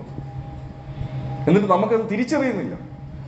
നമ്മളെ പിന്നെയും പ്രസംഗിക്കുന്നവര് നമ്മളെ സുഖിപ്പിക്കുന്ന പ്രസംഗം കേൾക്കാനായിട്ടാണ് നമുക്ക് സുഖം. പക്ഷെ ഒരിക്കലും തിരിച്ചറിയുന്നില്ല, എടാ ഇത്രയല്ല ഇത് കേട്ടിട്ട് നമ്മുടെ ജീവിതത്തിൽ ഒന്നും കാര്യമായിട്ട് മാറ്റങ്ങൾ കാണുന്നില്ലല്ലോ. നമ്മുടെ ജീവിതത്തിൽ പിന്നെ നഷ്ടങ്ങൾ ഉണ്ടാകുന്നുണ്ടല്ലോ, നമ്മുടെ ജീവിതത്തിൽ പിന്നെ രോഗങ്ങൾ കുടികിട്ടുന്നുണ്ടല്ലോ, നമ്മുടെ ജീവിതത്തിൽ പിന്നെ ഇല്ലായ്മയും പോരായ്മയും വരുന്നുണ്ടല്ലോ. അതെന്റെ ജീവിതത്തിൽ അങ്ങനെ സംഭവിക്കുന്നേ. അവിടുത്തെ പ്രശ്നമായത് ദൈവം സകലത്തിനും കാരണഭൂതൻ. അത് പറയിപ്പിക്കുന്നത് ഒരു ഭൂത, അത് നമ്മൾ തിരിച്ചറിയുന്നില്ല. വായിച്ചേ, നേരെ വെളിപ്പാട് പുസ്തകത്തിലേക്ക് പോയി. വെളിപ്പാട് പുസ്തകത്തിൽ അവസാനത്തെ പിശാചിന്റെ മെസ്സേജിനെ കുറിച്ച് അവിടെ വചനം പറയാണ്. അവൻ ആദിയിൽ തന്നെ അവൻ വഞ്ചിക്കുന്നവനാണ്. വായിച്ചേ, വെളിപ്പാട് പുസ്തകം 12:9 വായിച്ചു. 12:9. ഇത് ഞാൻ വായിപ്പിക്കാൻ ഒരു കാരണമുണ്ട്. ബിക്കോസ് 12:9 വായിച്ചു. വെളിപ്പാട് പുസ്തകം ലാസ്റ്റ് ബുക്കാണ്. 12:9. ഭൂതലത്തെ മുഴുവൻ തെറ്റിച്ച് കളയുന്ന പിശാചും പിശാചും സാത്താനും എന്ന മഹാസർപ്പമായ പഴയ പാമ്പിനെ. ഏത് പാമ്പാ? പഴയ ഉൽപ്പത്തി കണ്ട ആ പാമ്പ് ഇതിനെ നശിപ്പിക്കുന്ന ദിവസം വരെ അപ്പുറത്തുള്ളവരുടെ മുഖത്ത് നോക്കി പറഞ്ഞേ, ഇവന് മാനസാന്തരം ഉണ്ടാകത്തില്ലെന്ന് പറ. ഇവൻ എന്നാ ഉണ്ടാകത്തില്ല? ഇവൻ ഉൽപ്പത്തി കാണിച്ച അതേ പരിപാടി തന്നെ ഇവൻ വെളിപ്പാട് വരെ കാണിക്കും എന്ന് ബൈബിൾ വളരെ വ്യക്തമായിട്ട് പറഞ്ഞിട്ടുണ്ട്. ഇനി അപ്പുറത്തുള്ള ആളുടെ മുഖത്ത് നോക്കി പറഞ്ഞ, മോനെ രക്ഷപ്പെടണേ, നീ മാനസാന്തരപ്പെട്ടോ. അവൻ മാനസാന്തരപ്പെടത്തില്ല. രക്ഷപ്പെടണേ ആര് മാനസാന്തരപ്പെടണം? അവന്റെ ജോലി തെറ്റിപ്പിക്കുക എന്നുള്ളതാ. അവന്റെ ജോലി വഴി തെറ്റിപ്പിക്കുക എന്നുള്ളതാ. അത് അവന്റെ അവസാന ദിവസം വരെ അവൻ ചെയ്യുമെന്ന് വചനം പറയും. അവന്റെ കാര്യത്തിൽ വളരെ ക്ലിയറാണ്. നിന്നെ എന്നെ വഴി തെറ്റിക്കുന്നതാണ് പിശാചിന്റെ വേല. ഈ വേല അവൻ എങ്ങനെയാ ചെയ്യുന്നതെന്ന് അറിയാമോ? നിങ്ങൾ ചിന്തിക്കും, ഒണീഡ ടിവിയിലെ കറുത്ത കുപ്പായവും 2 കൊമ്പും ഒക്കെ വെച്ച് പഴയ അഡ്വർടൈസ്മെന്റ് വരുന്ന പോലെയാന്ന്. അങ്ങനെയൊന്നുമല്ല വരുന്നത്. നമുക്ക് ആ വാക്യം കൂടെ വായിച്ചിട്ട് നമുക്ക് പ്രാർത്ഥിക്കാം. 2 കൊരിന്ത്യർ 11-ാം അധ്യായം അതിന്റെ 13, 14, 15 വാക്യങ്ങൾ. 2 കൊരിന്ത്യർ അതിന്റെ 11-ാം അധ്യായം അതിന്റെ 13, 14, 15. ഈ വലിയ മിനിസ്ട്രി പുള്ളി നടത്തിക്കുന്നത് എങ്ങനെയാണെന്ന് അറിയാവോ? കറുത്ത കുപ്പായിട്ടല്ല, കൊമ്പ് വെച്ചല്ല വരുന്നത്. 2 കൊരിന്ത്യർ 11-ാം അധ്യായം അതിന്റെ ഈ വഴിതെറ്റിപ്പിക്കുന്ന പരിപാടി മൊത്തം പുള്ളി ചെയ്യുന്നത് എങ്ങനെയാണെന്ന് ബൈബിൾ വളരെ വ്യക്തമായിട്ട് രേഖപ്പെടുത്തിയിട്ടുണ്ട്. വായിച്ചത് ഇങ്ങനെയുള്ളവർ കള്ള അപ്പോസ്തലന്മാർ. അപ്പൊ അപ്പോസ്തലന്മാര് 2 ടൈപ്പ് ഉണ്ട്. ഒന്ന് സത്യസന്ധമായിട്ടുള്ള അപ്പോസ്തലന്മാർ. സത്യസന്ധമായിട്ടുള്ള അപ്പോസ്തലന്മാര് വചനത്തെ മുഴുവനായി പഠിപ്പിക്കും. കള്ള അപ്പോസ്തലന്മാര് പിശാചിന്റെ മെസ്സേജ് എന്നതാ? വാക്യത്തിന്റെ പകുതി പിടിക്കുക. ചാടിക്കോ ദൂതൻ കാക്കോ എന്ന് എഴുതിയിട്ടുണ്ട്. എടുക്കുമോനെ ലോണ്, വിശ്വാസത്തിന്റെ പ്രവൃത്തിയല്ലേ, ചാട്, ദൂതൻ കാത്തോളൂ. ഇന്ന് എത്ര പേര് ഏതെല്ലാം നരകിക്കുന്ന അവസ്ഥയെ കൂടെ പോകുന്നു, എന്നിട്ടും അവർക്ക് മനസ്സിലാകുന്നില്ല അവര് വഞ്ചിക്കപ്പെട്ട അവസ്ഥയിലാണ് ജീവിക്കുന്നത്. വഞ്ചിക്കുന്നവൻ പിശാച്. വഞ്ചിക്കുന്നത് തെറ്റായ ഉപദേശങ്ങളിൽ കൂടെയാണ്, തെറ്റായ കാഴ്ചപ്പാടുകളിൽ കൂടെയാണ്. നോക്കിയ വായിച്ചേ, അവിടെ പറയാ അവർ കള്ള അപ്പോസ്തലന്മാരാകുന്നു. വായിച്ചേ, ഇങ്ങനെയുള്ളവർ കള്ള അപ്പോസ്തലന്മാർ, കപട വേലക്കാർ, ക്രിസ്തുവിന്റെ അപ്പോസ്തലന്മാരുടെ വേഷം ധരിക്കുന്നവർ. അവര് വേഷം ധരിക്കുകയാണ്. വായിച്ചേ, ആശ്ചര്യവുമല്ല. അപ്പം അവര് ഞാൻ സാത്താന്റെ ചർച്ചിൽ നിന്നാണ് വരുന്നത്, ഞാൻ സാത്താന്റെ വേലക്കാരനാണ് എന്ന് പറഞ്ഞല്ല വരുന്നത്. അവര് ക്രിസ്തുവിന്റെ ദാസന്മാരുടെ വേഷം ധരിക്കുന്നത്.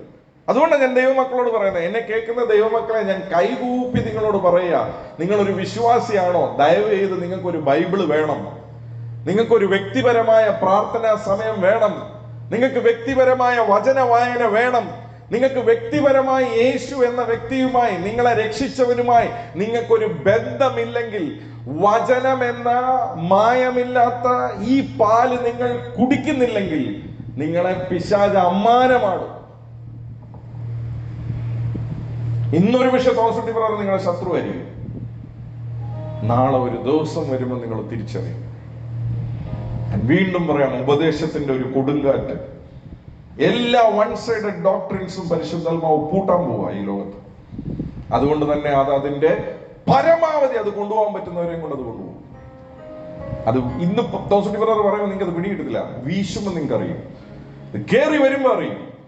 പക്ഷെ ഒരു കാര്യം ഞാൻ പറയാം, വചനത്തിന്റെ അടിസ്ഥാനത്തിൽ നിൽക്കുന്നവനും നിൽക്കുന്ന ഏതൊരു വ്യക്തിയും അതിന്റെ ഇടയ്ക്ക് അവൻ ഉയരും. അവൻ അനുഗ്രഹിക്കപ്പെടുന്ന സമയമായിരിക്കും ആ കൊടുങ്കാറ്റ്. നിങ്ങൾക്ക് തീരുമാനിക്കാം. വായിച്ചേ, 14 വായിച്ചേ. സാത്താൻ താനും വെളിച്ചദൂതന്റെ വേഷം കെട്ടുക. ആരുടെ വേഷം കെട്ടുക? വെളിച്ചദൂതന്റെ വേഷം കെട്ടുക. അപ്പം നമ്മൾ ഈ വെളിപ്പാടി പറഞ്ഞു, ഈ പുള്ളി മൊത്തം വഞ്ചിക്കുന്ന പരിപാടി ചെയ്യുന്നത് എങ്ങനെയാണ്? വെളിച്ചദൂതന്റെ വേഷം കെട്ടിയ. വാക്യം പറഞ്ഞാ വരുന്നേ, വാക്യം പഠിപ്പിച്ചാ വരുന്നേ. ശ്രദ്ധിക്കണം. വീണ്ടും എന്നോട് പറഞ്ഞേ, ഉൽപ്പത്തി തൊട്ട് വെളിപ്പാട് വരെ അനുഗ്രഹിക്കപ്പെടാനുള്ള ഫോർമുല എന്നതാ? കേൾക്കുക. എന്ത് കേൾക്കുക? ദൈവവചനം കേൾക്കുക. മുഴുവനായി കേൾക്കുക. പകുതി പ്രസംഗിക്കും പിശാച്. മുഴുവനായി ദൈവവചനം കേൾക്കുക, അനുസരിക്കുക. വായിച്ചേ, 14-15 വായിച്ചു. ആകയാൽ അവന്റെ ശുശ്രൂഷക്കാർ നീതിയുടെ ശുശ്രൂഷക്കാരുടെ വേഷം ധരിച്ചാൽ അതിശയം അല്ല. അവരുടെ അവസാനം അവരുടെ പ്രവൃത്തികൾക്ക് ഒത്തതായിരിക്കും. അങ്ങനെ ശുശ്രൂഷിക്കുന്ന മുഴുവൻ പേരും, വചനം പറയാ, സാത്താന്റെ അന്ത്യം എന്താണോ അതേ അന്ത്യമായിരിക്കും അവർക്ക്. അതുകൊണ്ട് എന്നെ ശ്രദ്ധിക്കുന്ന ശുശ്രൂഷകരോട് ഞാൻ പറയാം, നിങ്ങൾ വചനം ശുശ്രൂഷിക്കുമ്പോൾ നിങ്ങൾക്ക് ഗാലറിയിൽ നിന്ന് ക്ലാപ്പ് കിട്ടാനും നിങ്ങളോട് 4 പേര് ഞങ്ങൾക്ക് നല്ല സുഖമായിരുന്നെന്നും പറയാൻ വേണ്ടി പ്രസംഗിക്കരുത്. നിങ്ങൾ ദൈവവചനത്തെ വചനമായി തന്നെ അതിനെ പ്രസംഗിച്ചാൽ ഈ ഭൂമിയിൽ നിന്ന് നിങ്ങൾ മാറ്റപ്പെടുമ്പോൾ നല്ലവനും വിശ്വസ്തനുമായ ദാസനെ എന്ന് പറയുന്ന ഒരു നല്ല ശബ്ദം നിങ്ങൾക്ക് കേൾക്കുവാനായിട്ട് സാധിക്കും. 2, അതിൽ കൂടെ രക്ഷപ്പെട്ടു വരുന്ന ഓരോരുത്തരും അക്കരെ വരുമ്പോൾ നിങ്ങളോട് പറയും, ബ്രദറെ, അന്ന് ബ്രദർ പറഞ്ഞു തന്നതാണ് ഞങ്ങളുടെ ജീവിതത്തിന്റെ വഴിത്തിരിവായത്. ഇന്നത്തെ കൈതട്ട് നോക്കരുത്, നാളെ നിനക്ക് ആർക്കും കിട്ടാത്ത ചിലത് സ്വർഗം ഒരുക്കും. ഈ ഭൂമിയിൽ നിങ്ങൾ മാനിക്കപ്പെടും. ഞാൻ മാനിക്കപ്പെടുത്തുന്നതാണ്, ഈ ഭൂമിയിൽ നിങ്ങൾ മാനിക്കപ്പെടും. Be very careful. ഞാൻ അതുകൊണ്ടാണ് ദൈവവചനം കേൾക്കുമ്പോൾ ദൈവം എന്ത് ചെയ്യും, ദൈവം ഇങ്ങനെ ചെയ്യും, ദൈവം അങ്ങനെ ചെയ്യും, ദൈവം ഇത് നോക്കിക്കോളും, ഇത് മാത്രം കേൾക്കുമ്പോൾ ഓർത്തോണം, ഇത് വൺ സൈഡഡ് മെസ്സേജാണ്. അതുകൊണ്ടാണ് നമുക്ക് ഈ വാക്യം വായിക്കാം, 2 തിമോത്തിയോസ് 3:16. എന്നെ കേൾക്കുന്ന ദൈവമക്കൾ വളരെ ശ്രദ്ധിച്ച് കേൾക്കുക. ദൈവവചനത്തിൽ ഇതെല്ലാം വേണം. ഇതെല്ലാം ഉണ്ടെങ്കിൽ അത് ദൈവവചനമാണ്. എന്നെ പരിശുദ്ധാത്മാവ് കാണിക്കുന്ന ഒരു കാഴ്ചയുണ്ട്.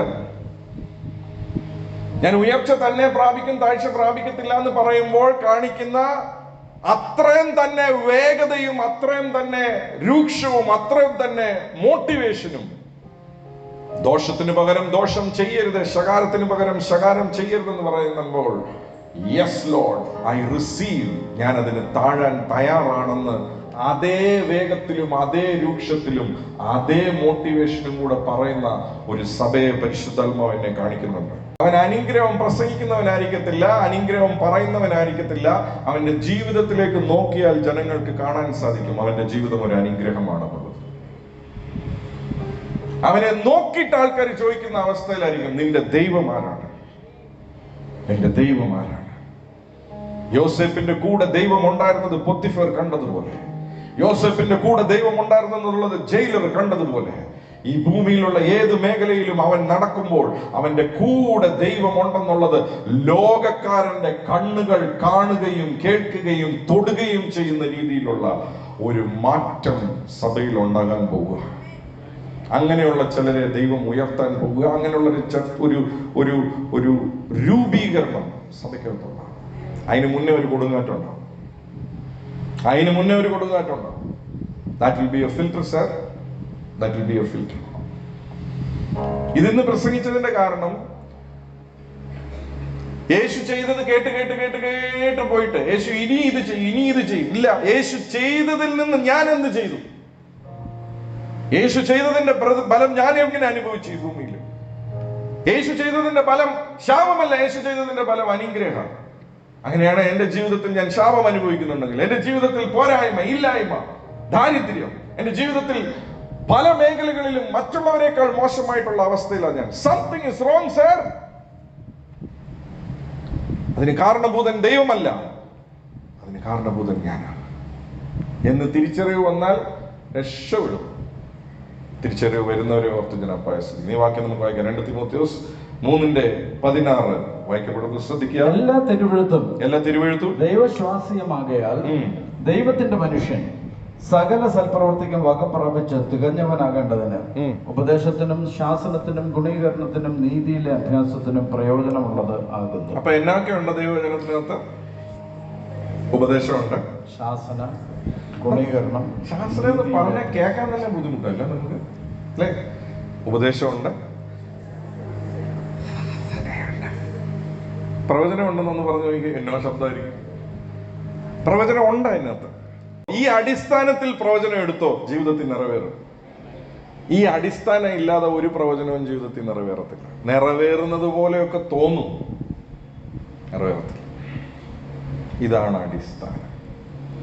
സോ എന്നൊക്കെയുണ്ട്? ഉപദേശമുണ്ട്, ശാസനയുണ്ട്, ഗുണീകരണമുണ്ട്, നീതിയിലെ അഭ്യാസം. അപ്പൊ അഭ്യാസമുണ്ട്. അപ്പം ഉപദേശം, ശാസന, ഗുണീകരണം, അഭ്യാസം, ഇത്രയും കാര്യങ്ങളും മാത്രമല്ല 1 കൊരിന്ത്യർ 14:6 പൗലോസ് പറയാണ്, ഞാൻ ശുശ്രൂഷിക്കുമ്പോൾ, ഞാൻ നിങ്ങളുടെ അടുത്ത് വരുമ്പോൾ എന്നൊക്കെയാണ് ശുശ്രൂഷിക്കാൻ ആഗ്രഹിക്കുന്നത്. 1 കൊരിന്ത്യർ 14:6. അപ്പൊ ഈ 4 കാര്യങ്ങൾ ഓർത്തണം. അതിന്റെ കൂടെ ഇനി അടുത്തൊരു 4 കാര്യം കൂടെ വരുന്നുണ്ട്. 1 കൊരിന്ത്യർ 14:6 വായിക്കപ്പെടുന്നു, ശ്രദ്ധിക്കുക. 1 Corinthians chapter 14. സഹോദരന്മാരെ, ഞാൻ വെളിപ്പാടായിട്ടോ ജ്ഞാനമായിട്ടോ, വെളിപ്പാട് പറഞ്ഞ വെളിപ്പാട്, ജ്ഞാനം, പ്രവചനമായിട്ടോ, പ്രവചനം, ഉപദേശമായിട്ടോ, ഉപദേശം, ഡോക്ടർ. ഇപ്പൊ പ്രവചനമുണ്ട്. പ്രവചനം മാത്രമല്ല, ഇത്രയും കാര്യങ്ങളുടെ കൂടെയുള്ള ഒരു ഭാഗമാണ് പ്രവചനം. ഉണ്ടോ? ഉണ്ട്. പക്ഷെ പ്രവചനം മാത്രമാണോ? അപ്പൊ ഒരാൾ ഏത് നേരവും പ്രവചന, ആരുടെ മെസ്സേജ്? അത് പിശാചിന്റെ പരിപാടി എന്ന് പറയുന്ന ഒരു സാധനത്തിൽ നിന്ന് ഇച്ചിരി കണ്ട് വെട്ടി മാറ്റിയിട്ട് അതിന്റെ അർത്ഥം മാറ്റി കൈ കൊടുക്കുക എന്നുള്ളതാണ്. നമ്മുടെ ഏതാന്ന് ഞാൻ മറന്നുപോയി. സഹോദരിമാർക്ക് കറക്റ്റ് അറിയാം. ഞങ്ങളുടെ വീട്ടിൽ സംഭവിച്ചിട്ടില്ല, ഞാൻ വേറെ ചില വീടുകളിൽ പോയപ്പോൾ സംഭവിച്ചിട്ടുള്ളതാണ്. ഈ തലേ ദിവസത്തെ ദോശയായിരിക്കും, പക്ഷെ അവർ അന്ന് രാവിലെ ഉണ്ടാക്കിയ ഉപ്പുമാവായിട്ട് അവരതിനെ മാറ്റും. അതെങ്ങനെയാ സംഭവിക്കുന്നത്? അത് ഇഡ്ഡലിയാന്ന് തോന്നുന്നു. ഏതാന്ന് ഓർമ്മ? ഇഡ്ഡലിയാന്ന്. ഇഡ്ഡലി ഇത് ഉണ്ട്, ചെയ്യുന്നവരുണ്ട് ഇവിടെ. എക്സ്പേർട്ട് ഉണ്ട് കണ്ടോ, സംഭവം വേണി വന്ന കണ്ടോ. ഇഡ്ഡലി കറക്റ്റ് ഇഡ്ഡലി. തലേ ദിവസത്തെ ഇഡ്ഡലി ആയിരുന്നു, പക്ഷെ ഇന്ന് രാവിലെ അത് ഉപ്പുമാവായി. നമുക്ക് അറിയത്തേ ഇല്ല അത് ഇഡ്ഡലി ആയിരുന്നു എന്നുള്ളത്, നമുക്ക് അറിയത്തേ ഇല്ല. അത് ഇന്നലത്തെ ഇഡ്ഡലിയാണെന്ന് ഒട്ടും പിടികിട്ടത്തില്ല. ഇന്ന് രാവിലെ ഉണ്ടാക്കിയ ഉപ്പുമാവ് പോലെ അവർ കൊണ്ടുവന്ന് മുന്നിൽ വെക്കും. ഇത് സത്യസന്ധമായിട്ട് ചിലർ ഇതുപോലെ പറഞ്ഞപ്പോഴാണ് നമുക്ക് പിടികിട്ടിയത്. ഇത് ഒറിജിനൽ ഉപ്പുമാ അല്ല, ഇത് തലേ ദിവസത്തെ ഇഡ്ഡലി ഇന്ന് രാവിലെ ഉപ്പുമാ ആയതാണ്. അപ്പോ പിശാചിന്റെ പരിപാടി അതാ. പഴയ ഒരു ഇഡ്ഡലി എടുക്കുക, അതിനെ ഉപ്പുമാ ആക്കുക, ഇന്ന് ഫ്രഷ് ആയിട്ട് കൊടുക്കുക. നമ്മളും തിന്നിട്ട് ഉപ്പുമാ നല്ലതാണെന്ന് പറയുക. അപ്പുറത്തുള്ളവരുടെ മുഖത്ത് നോക്കി പറഞ്ഞ മെനു കാർഡ് കൈ വേണം, അല്ലെങ്കിൽ അവൻ തീറ്റിക്കുന്നതെല്ലാം തിന്നും. മെനു കാർഡ് ഉണ്ടെങ്കിൽ മനസ്സിലാവും, ഡേ അത് ഉപ്പുമാ അല്ലടാ, അത് ഇഡ്ഡലി ആയിരുന്നു. ഇതെങ്ങനെയാ? മെനു കാർഡ് ഇല്ല, എന്നാ തരുന്നോ ഞം ഞം ഞം ഞം തിന്നിട്ട് പോവുക. ഇങ്ങനെ തിന്നരുത്. ബൈബിൾ ഇല്ലാത്ത ഒരു വിശ്വാസി അല്ല. തോമസുട്ടി ബ്രദർ പറയാ, ഇതില്ല നിങ്ങളുടെ കയ്യില്, നിങ്ങളൊരു വിശ്വാസിയാണെന്ന് പറയുന്നതിൽ യാതൊരു സത്യവുമില്ല. There is no truth in it. ജനിച്ച ഒരു കുഞ്ഞ് ഏറ്റവും കൂടുതൽ എന്തിനു കരയും?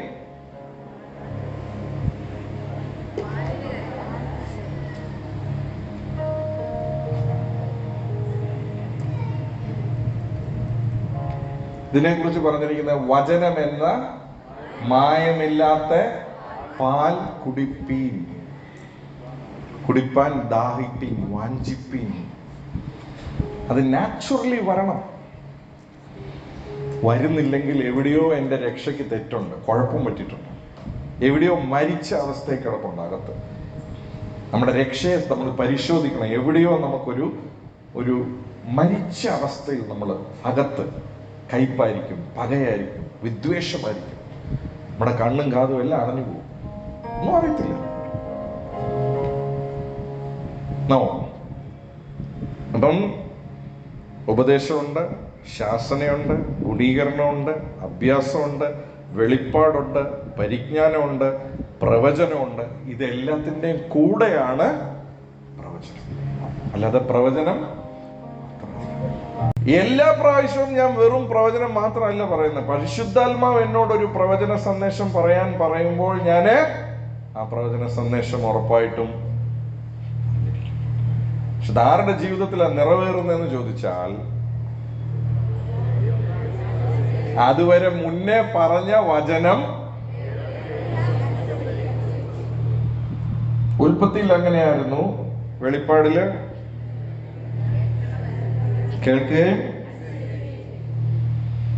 കേൾക്കുമ്പോ സൂക്ഷിച്ചോണം. ഈ പറയുന്ന ആള് പകുതിയാണോ പറയുന്നത്, അതോ മുഴുവനാണോ? അതിന് ആരും മിണ്ടാത്ത.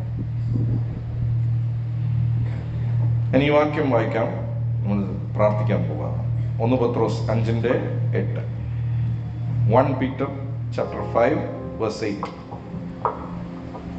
The last verse. 1 പത്രോസ് 5-ാം അധ്യായം അതിന്റെ 8-ാമത്തെ വാക്യം. നിർമ്മതരായിരിപ്പിൻ. ഓക്കെ. ഉണർന്നിരിപ്പിൻ. നിങ്ങളുടെ പ്രതിയോഗിയായ പിശാച് അലറുന്ന സിംഹം എന്ന പോലെ ആരെ വിഴുങ്ങേണ്ടു എന്ന് തിരഞ്ഞ് ചുറ്റി നടക്കുന്നു. ഇപ്പൊ നിങ്ങൾ ഇത് വാക്യം കേൾക്കുമ്പോൾ നമുക്ക് തോന്നും ഈ പിശാച് എന്ന് പറയുന്ന ഏതോ ഒരു സിംഹം പോലെ നമ്മളെ ചുറ്റി ഇങ്ങനെ വരികയാണെന്ന്. ഞാൻ നിങ്ങൾക്ക് ആദ്യം ഒരു കാര്യം പറയാം. പിശാച് നമ്മളെ ഏറ്റവും കൂടുതൽ വീഴ്ത്താൻ നോക്കുന്നത് നമ്മുടെ ജഡത്തിൽ കൂടെയാണ്. ജഡം എന്ന് പറയുന്നത് ഞാൻ മുന്നേ പറഞ്ഞില്ലേ, ബൈബിളിലുള്ളവൻ എന്തുകൊണ്ടാണ് ജീവിതത്തിൽ നഷ്ടമുണ്ടായെന്ന് ചോദിച്ചാൽ നമുക്ക് കറക്റ്റ് അറിയാം അവൻ ഏത് പഴം തിന്നതുകൊണ്ടാണെന്ന്.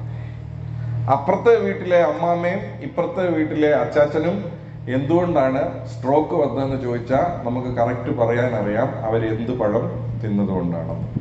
പക്ഷെ നമ്മുടെ ജീവിതത്തിൽ എന്തെങ്കിലും നഷ്ടപ്പെട്ടാൽ നമുക്ക് പറയാൻ അറിയത്തില്ല അത് ആര് കുഴപ്പമെന്നതാണ്. ഇത് ജഡമാണ്. ഈ ജഡത്തെയാണ് പിശാച് ഉപയോഗിക്കുന്നത്.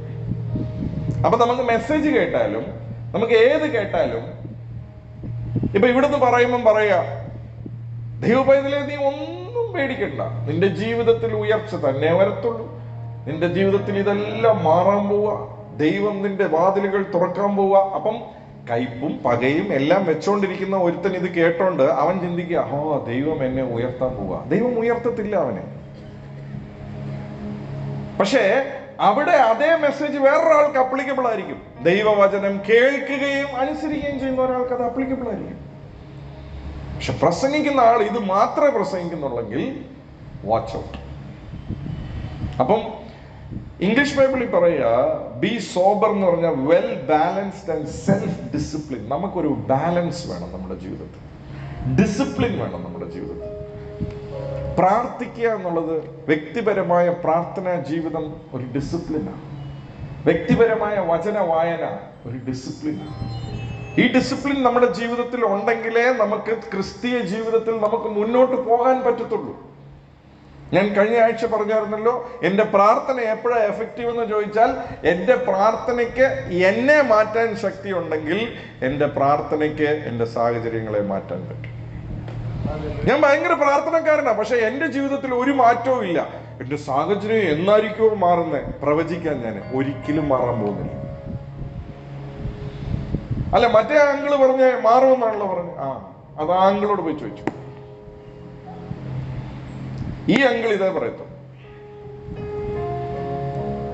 എന്റെ പ്രാർത്ഥനയ്ക്ക് പരിശുദ്ധാത്മാവിന് എന്റെ ജീവിതത്തിൽ മാറ്റങ്ങൾ കൊണ്ടുവരാൻ പറ്റുമെങ്കിൽ, എന്റെ സ്വഭാവത്തിൽ മാറ്റങ്ങൾ കൊണ്ടുവരാൻ പറ്റുമെങ്കിൽ, എന്നെ വചനത്തിന് അനുസരണത്തിന് യോഗ്യനാക്കി എന്നെ കൊണ്ടുപോകാൻ പറ്റുമെങ്കിൽ, എന്റെ അനുസരണത്തെ ഡെവലപ്പ് ചെയ്യാൻ പറ്റുമെങ്കിൽ എന്റെ സാഹചര്യങ്ങൾ അനുഗ്രഹിക്കപ്പെടും, എന്റെ സാഹചര്യങ്ങളിൽ മാറ്റങ്ങൾ ഉണ്ടാകും. പക്ഷെ എന്റെ പ്രാർത്ഥനയ്ക്ക് എന്നെ തൊടാൻ പറ്റത്തില്ല, എനിക്ക് ഒരു മാറ്റവും വരത്തില്ല. ഞാൻ 23-ൽ എങ്ങനെയാണോ അതുപോലെ തന്നെയാ 24-ലും. പക്ഷെ ഡോർ ഓപ്പൺ ആകാൻ പോവുക, നോക്കിയിരിക്കുക, ഒരു ഡോറും ഓപ്പൺ ആകത്തില്ല. എന്നിലെ ഡോർ ഓപ്പൺ ആകേണ്ടത്. എന്നിലെ ഡോർ ഓപ്പൺ ആയാല് എന്റെ മുന്നിലുള്ള അടഞ്ഞ എല്ലാ ഡോറും ഓപ്പൺ ആകും.